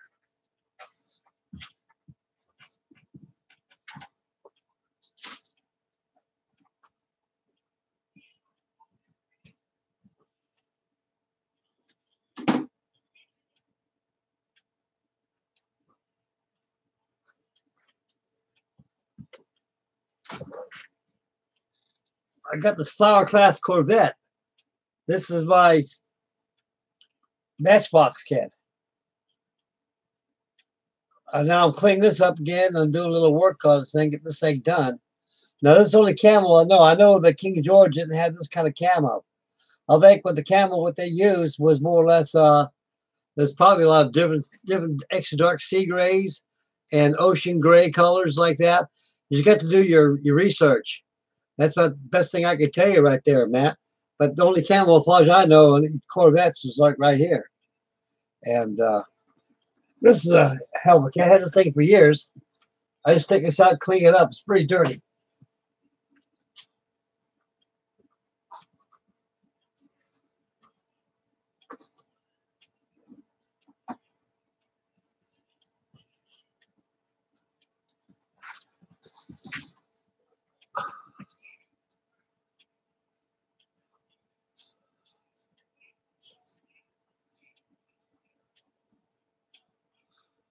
Oh yeah, the turboprop. That's the discount. Yeah. Lockheed discount. Or Electra. Actually, it turned into the P3 Orion. That's when they turned that into the military version of it.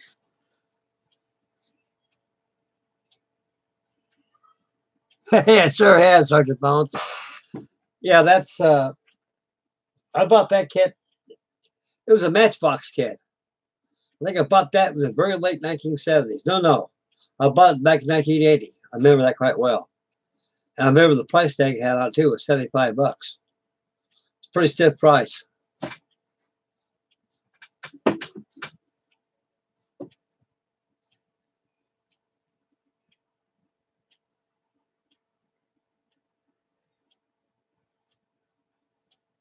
Yeah, the Herky Bird.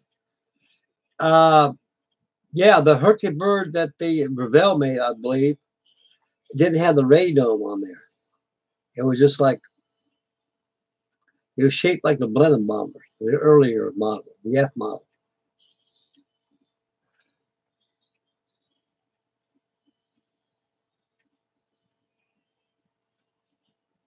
Oh yeah, I love those old kits. I got one right here. I think I had since 1950. I'll show you.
Oh.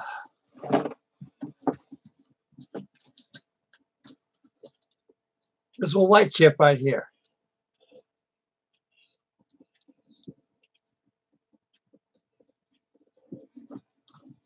And I had that thing, this thing for years. I was looking at doing some inventory of what I got back here. I'm running the stuff I haven't seen since I was young man. And I paid $3 for this kit.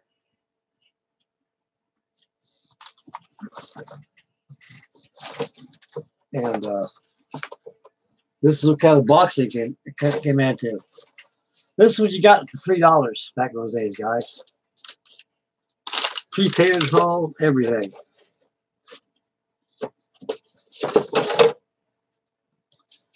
Well, I think Chanel's old too.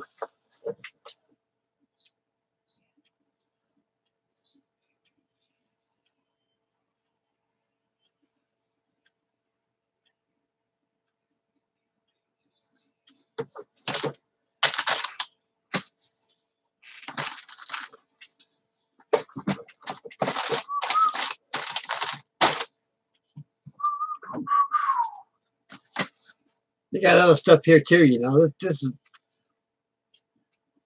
all. This used to be ITC, and Pyro took over. So I bought this a long time ago. I was about, 11, 12 years old. I bought this. Had this for years, fellas.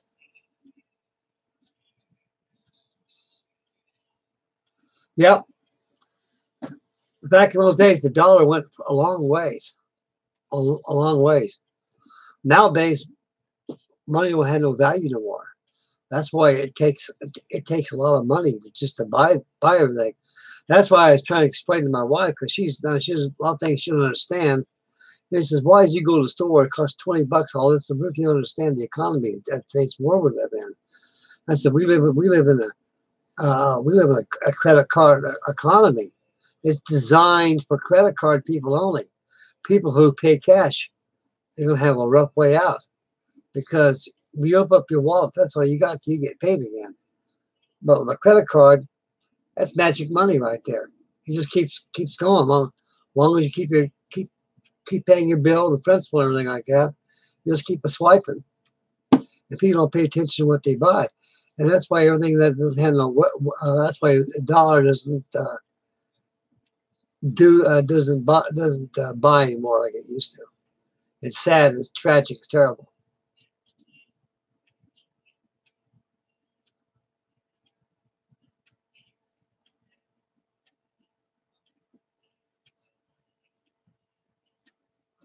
Yep. Terrible.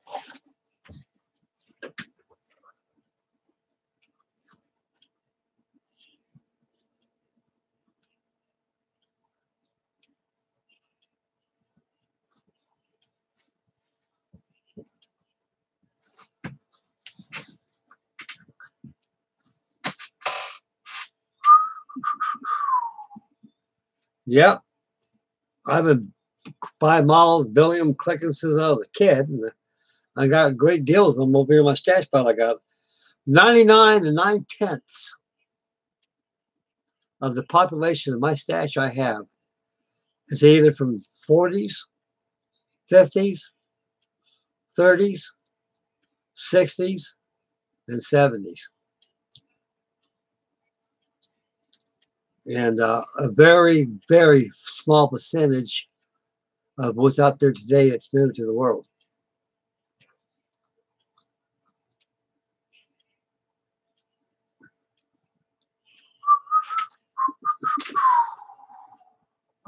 Every day is summer day.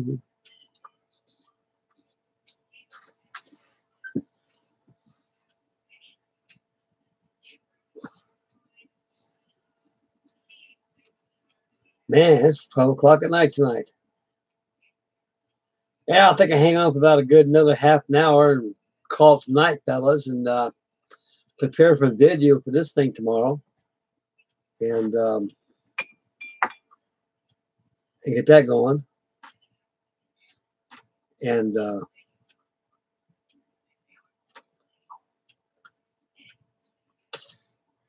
get that Poker D7. I ain't gonna get that thing done. It's calling on me. All it needs is symbols, cable, and interplane struts, and a little bit of rigging. It's done.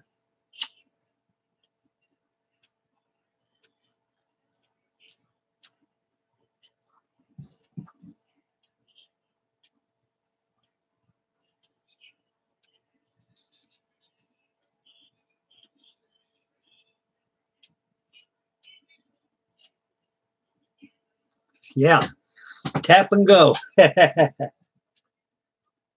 Opposed to this.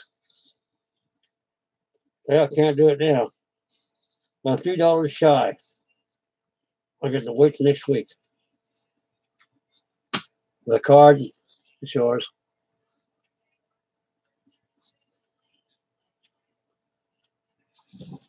Got that casement done. Good, it's on there, good.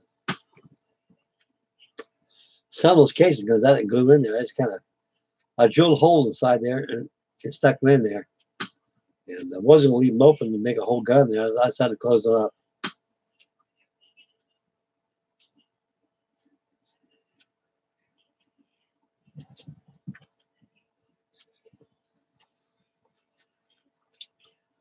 Yep.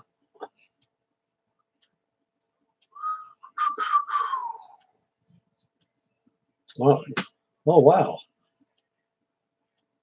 I get another check coming in tomorrow. That's great.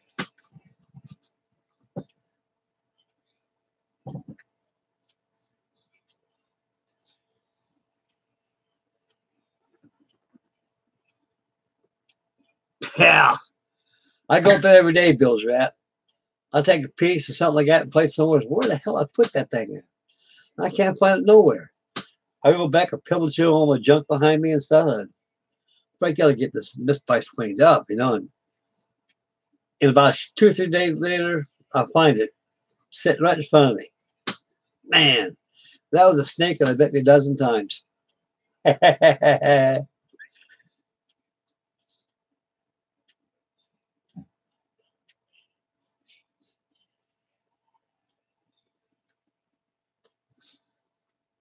Yep. I think I'll do a little bit more work on this thing tonight before I knock off. And no, I think I'll just knock off for tonight. It's too late. Do some more on tomorrow. Sound like a wiener to me. Let that thing dry for a while.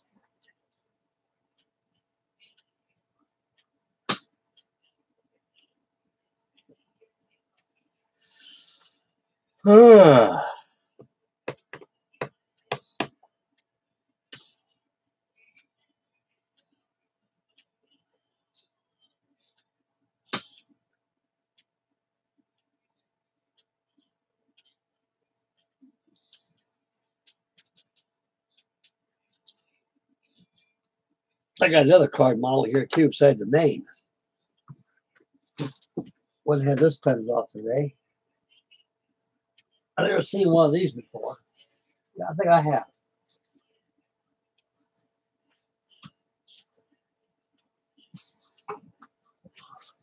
This old steamer back in 1870s, 1880s.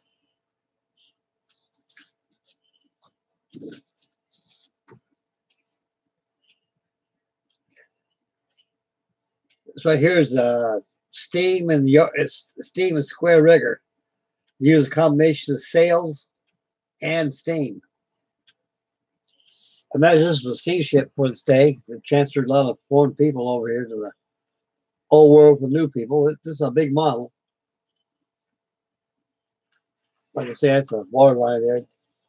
It's big. You cut all those pieces out and form them real well. And a one-kind model. Man.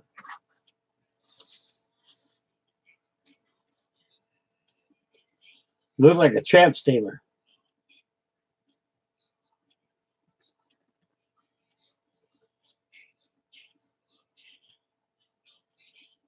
Yeah, with sails not like that with a screw. I imagine they use the sails to conserve on coal. SS Frisia.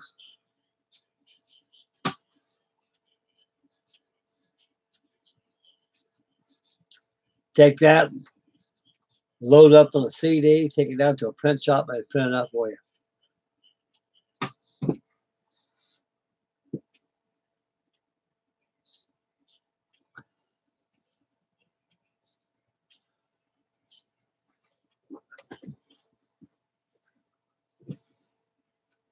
Yeah, I'll give you something to drink. Be back, fellows. Give me about 2 minutes, and I shall return.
Man. Yeah, buddy.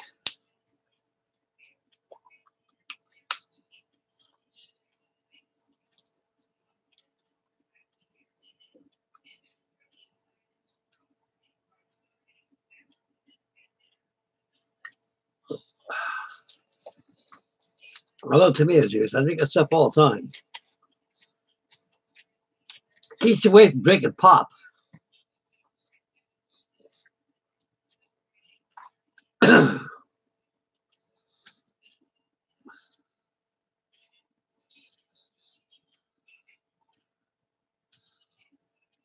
Now, the way she does remind you of the Great Eastern, it probably came about the same era.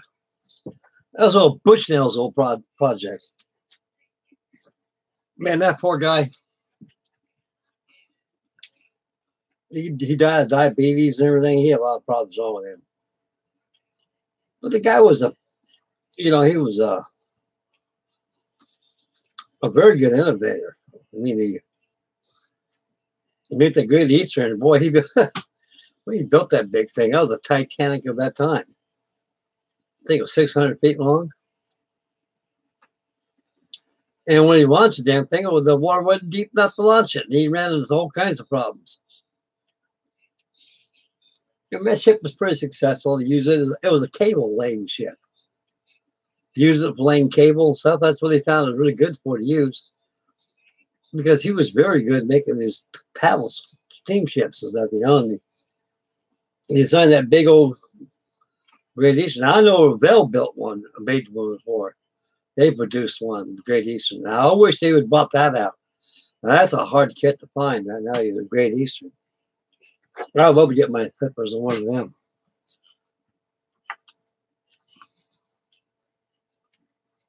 Great Eastern. Boy, that was something. That thing was built like a Titanic, all riveted in.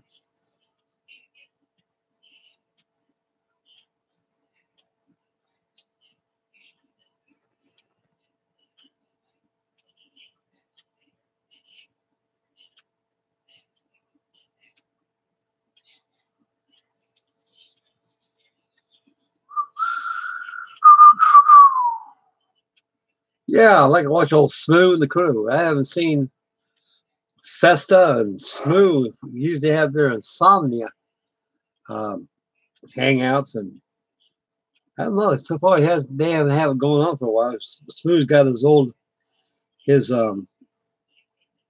website. I mean, he has a YouTube channel. He has it on himself. I sure missed Johnny and Davey and all the guys and Festa, Colin, and they'll be back.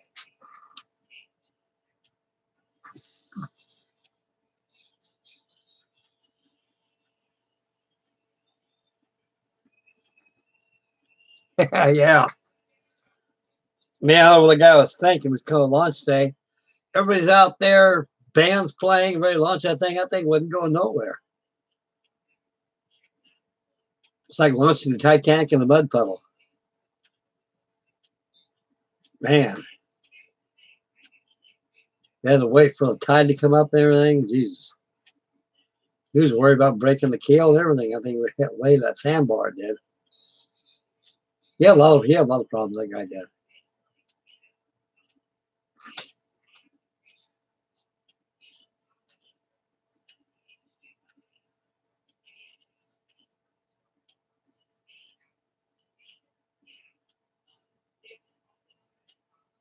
Hey, Pencil Wagon. How you doing, buddy?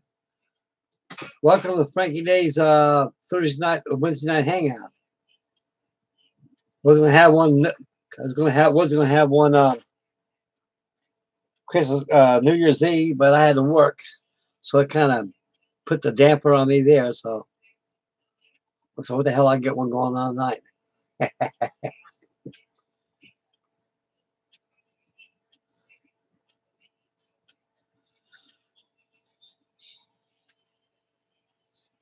Did you get any styrene for Christmas, Pencil Wagon?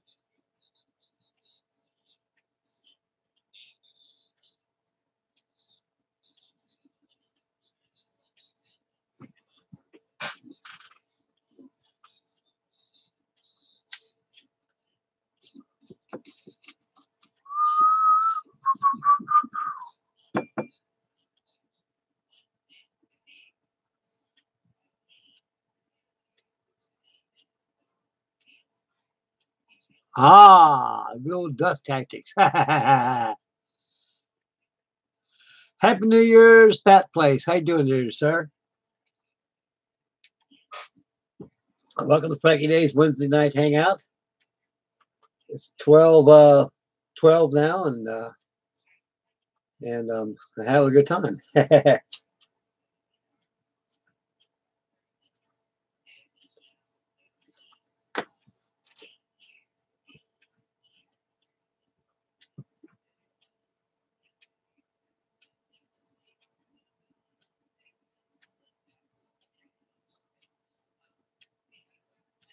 Oh, beautiful.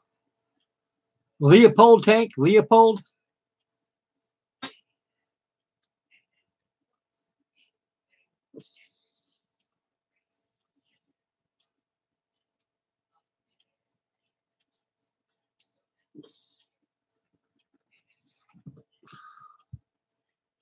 Yeah. The only tank I got, let me put this over here. She's dry anyway.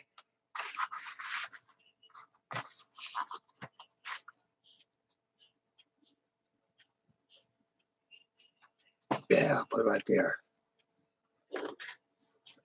Let me show you fellas something. I don't have to reach that far.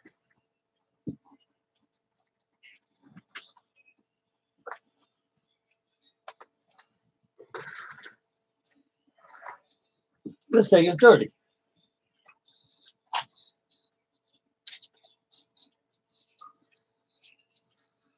Now this here is radio control.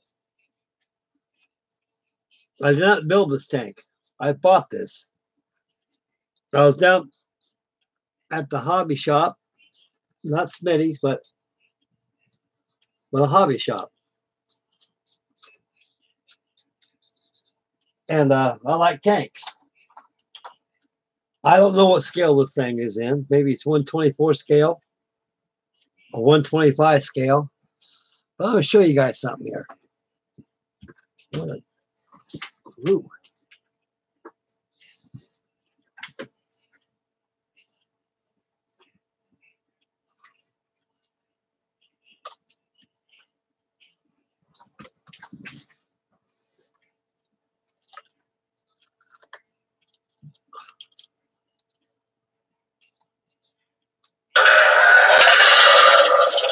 This thing does everything.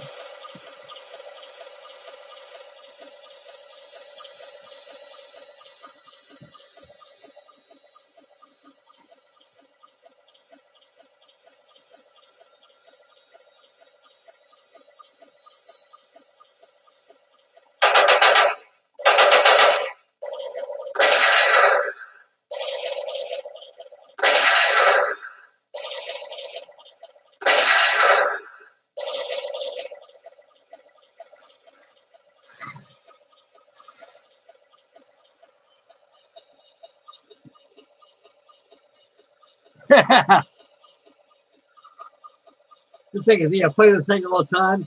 When I had my little dog had this thing going, man, he kept barking the darn thing, and I had so much fun with this tank.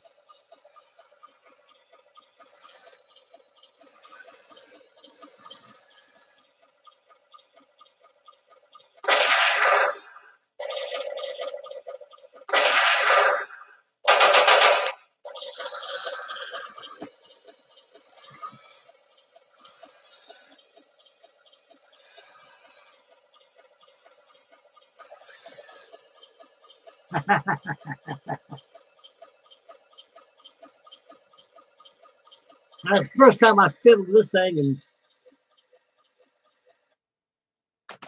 a long time. This thing cost some money. It cost me about $200.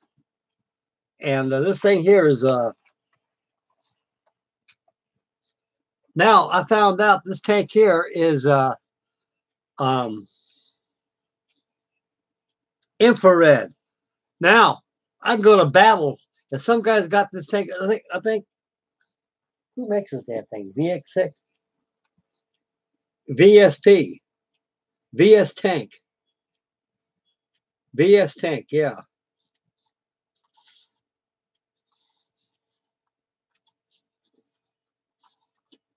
Yeah, VS tank. I think I paid $200 for this thing. And this thing is like I say, it's radio control. And these things ain't cheap. And like I say, they got Tiger tanks, Abrams tanks. They got Russian tanks, T4 Russian tanks. Uh, they got it all up there, fellas. And now, if a guy wants to go to battle with me, now this thing has got infrared right here. It shoots out infrared. You've probably seen the red coming out of the nozzle, infrared. Now, there's a sensing bulb element back here. That thing infrared senses that element. Now, if your tank, his tank's at a distance, and my tank's here, we're returning salvos at each other. Now, if he hits that, if that infrared hits that sensor right there, this thing, it'll just reverberate, make all kinds of noises and stuff. That means it got blowed up. You know, and they make scale buildings for this thing too and everything. So this is one kind of a thing. I bought this about 5 years ago. You know, it's a pretty well detailed tank.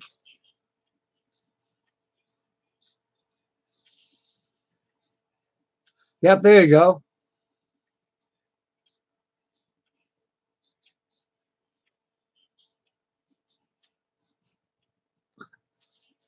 So like I say, these things ain't cheap. You know, they cost some dough. And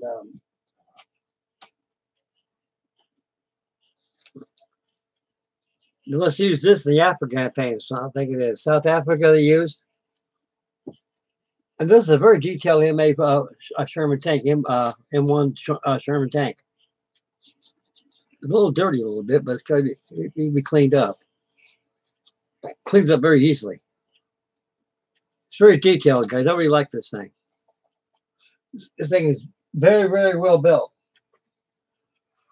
It goes outside and stuff, you know. It does everything like a real tank does.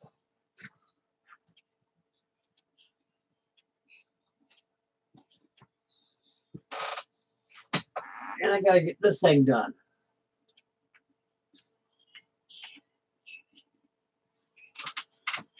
It's my little Fokker D7 right here.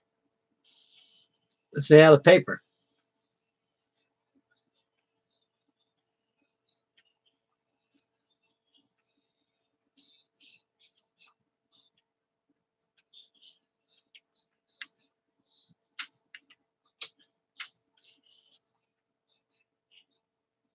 That's a pretty little airplane. Yep. So I gotta get this thing going. Get her done.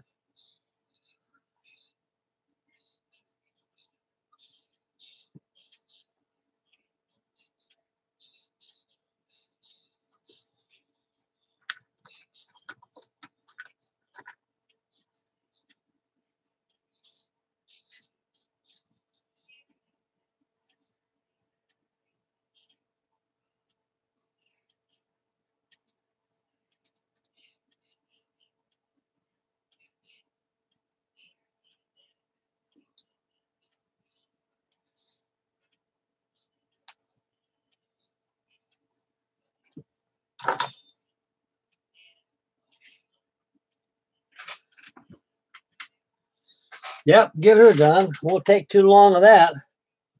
One thing about this Fokker D7, don't have a rigging on it at all.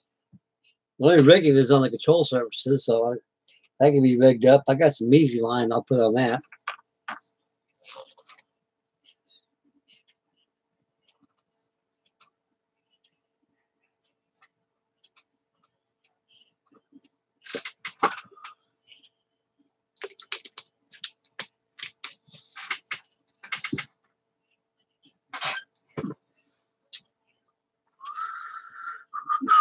Yeah.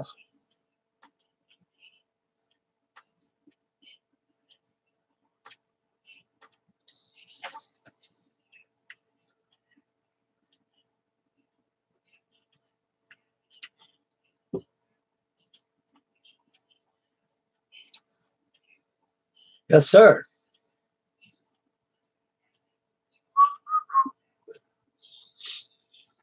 Yeah, this year, guys, we're gonna have a lot of models coming in this year. I got a feeling there's gonna be a lot of models coming our way, guys. You know, and I'm pretty well happy about that. I'm gonna get hold of Atlantis models after the hangout before I go to bed. I'm gonna research some people out and see what they got. I appreciate the tip, fellas.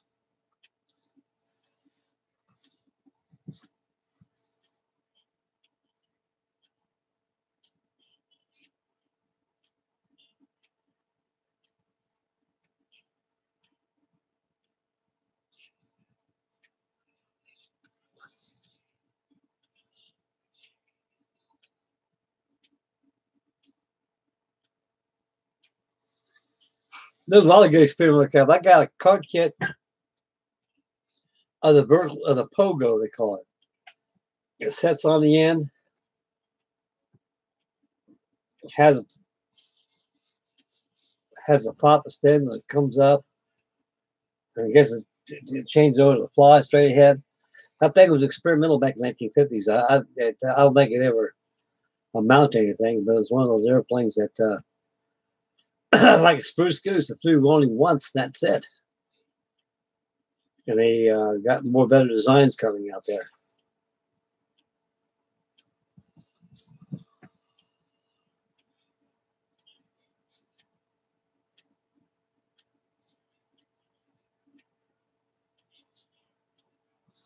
A Dust Tactics model. I never heard of them before. Was that Dust Tactics? Is that a company that makes models, or is that a modeling method that you can use? No idea. I don't have an answer for that, old buddy.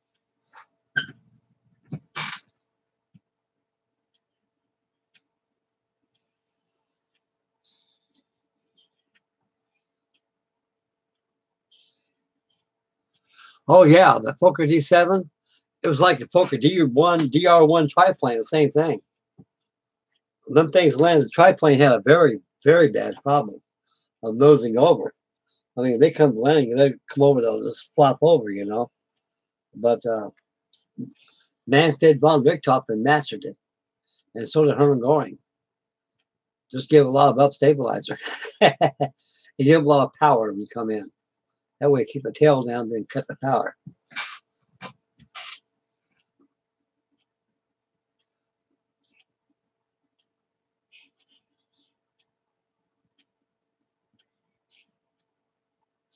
Okay, Bill Jett, you take care. Hit the fart sack, buddy. Enjoy yourself. Thanks for tuning in for Frankie Day's Wednesday Night Hangout.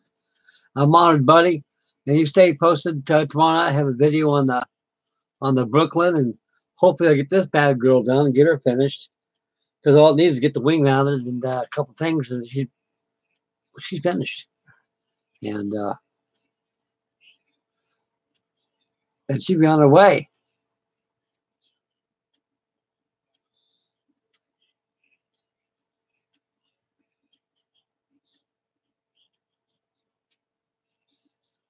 Wow, I got to research that out.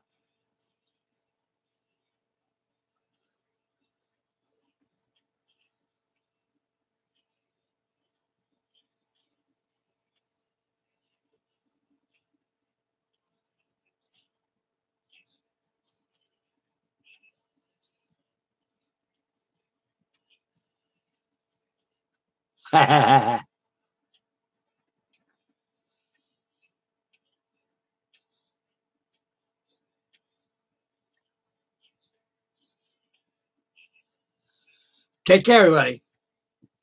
Thanks for tuning in. We'll catch you soon.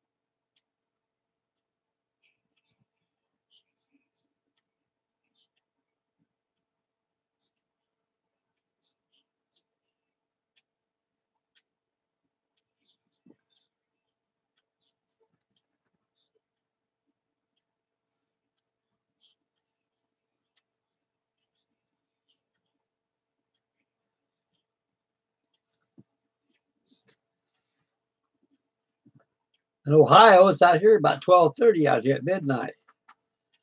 Well, I'm not ready to shove off here, fellas. I'll get ready to go to get cleaned up and hit the part sack and go to work in the morning. And tomorrow I'll have a video of the USS Brooklyn. And by the end of this week, I should have this thing finished here. I'm going to start cutting out the tomorrow. Might as well leave here at work. I'm going to start working on it. And start getting the cable interplane sets done on it. Get the top wing mounted so she can fly. Get the air screw, the prop on, and do a little touch up here and there. And she's ready to fly in the wobbly yonder.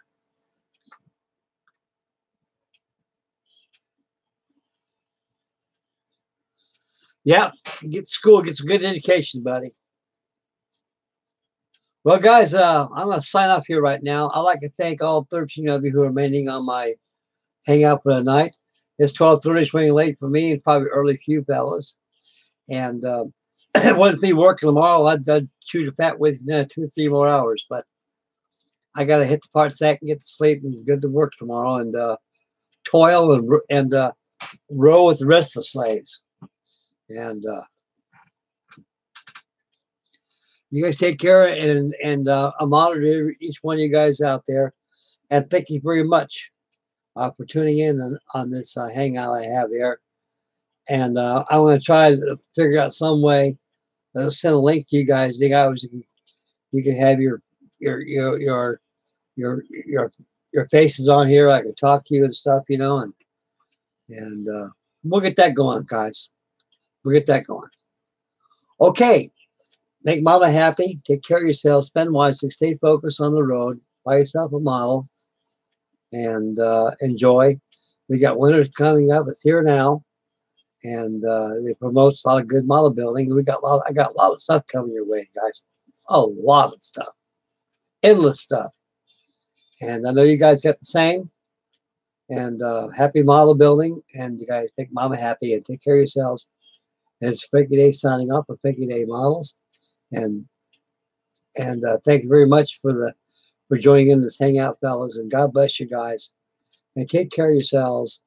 And be safe. Enjoy this new year, because this is going to be a year for us modelers. I guarantee it will be.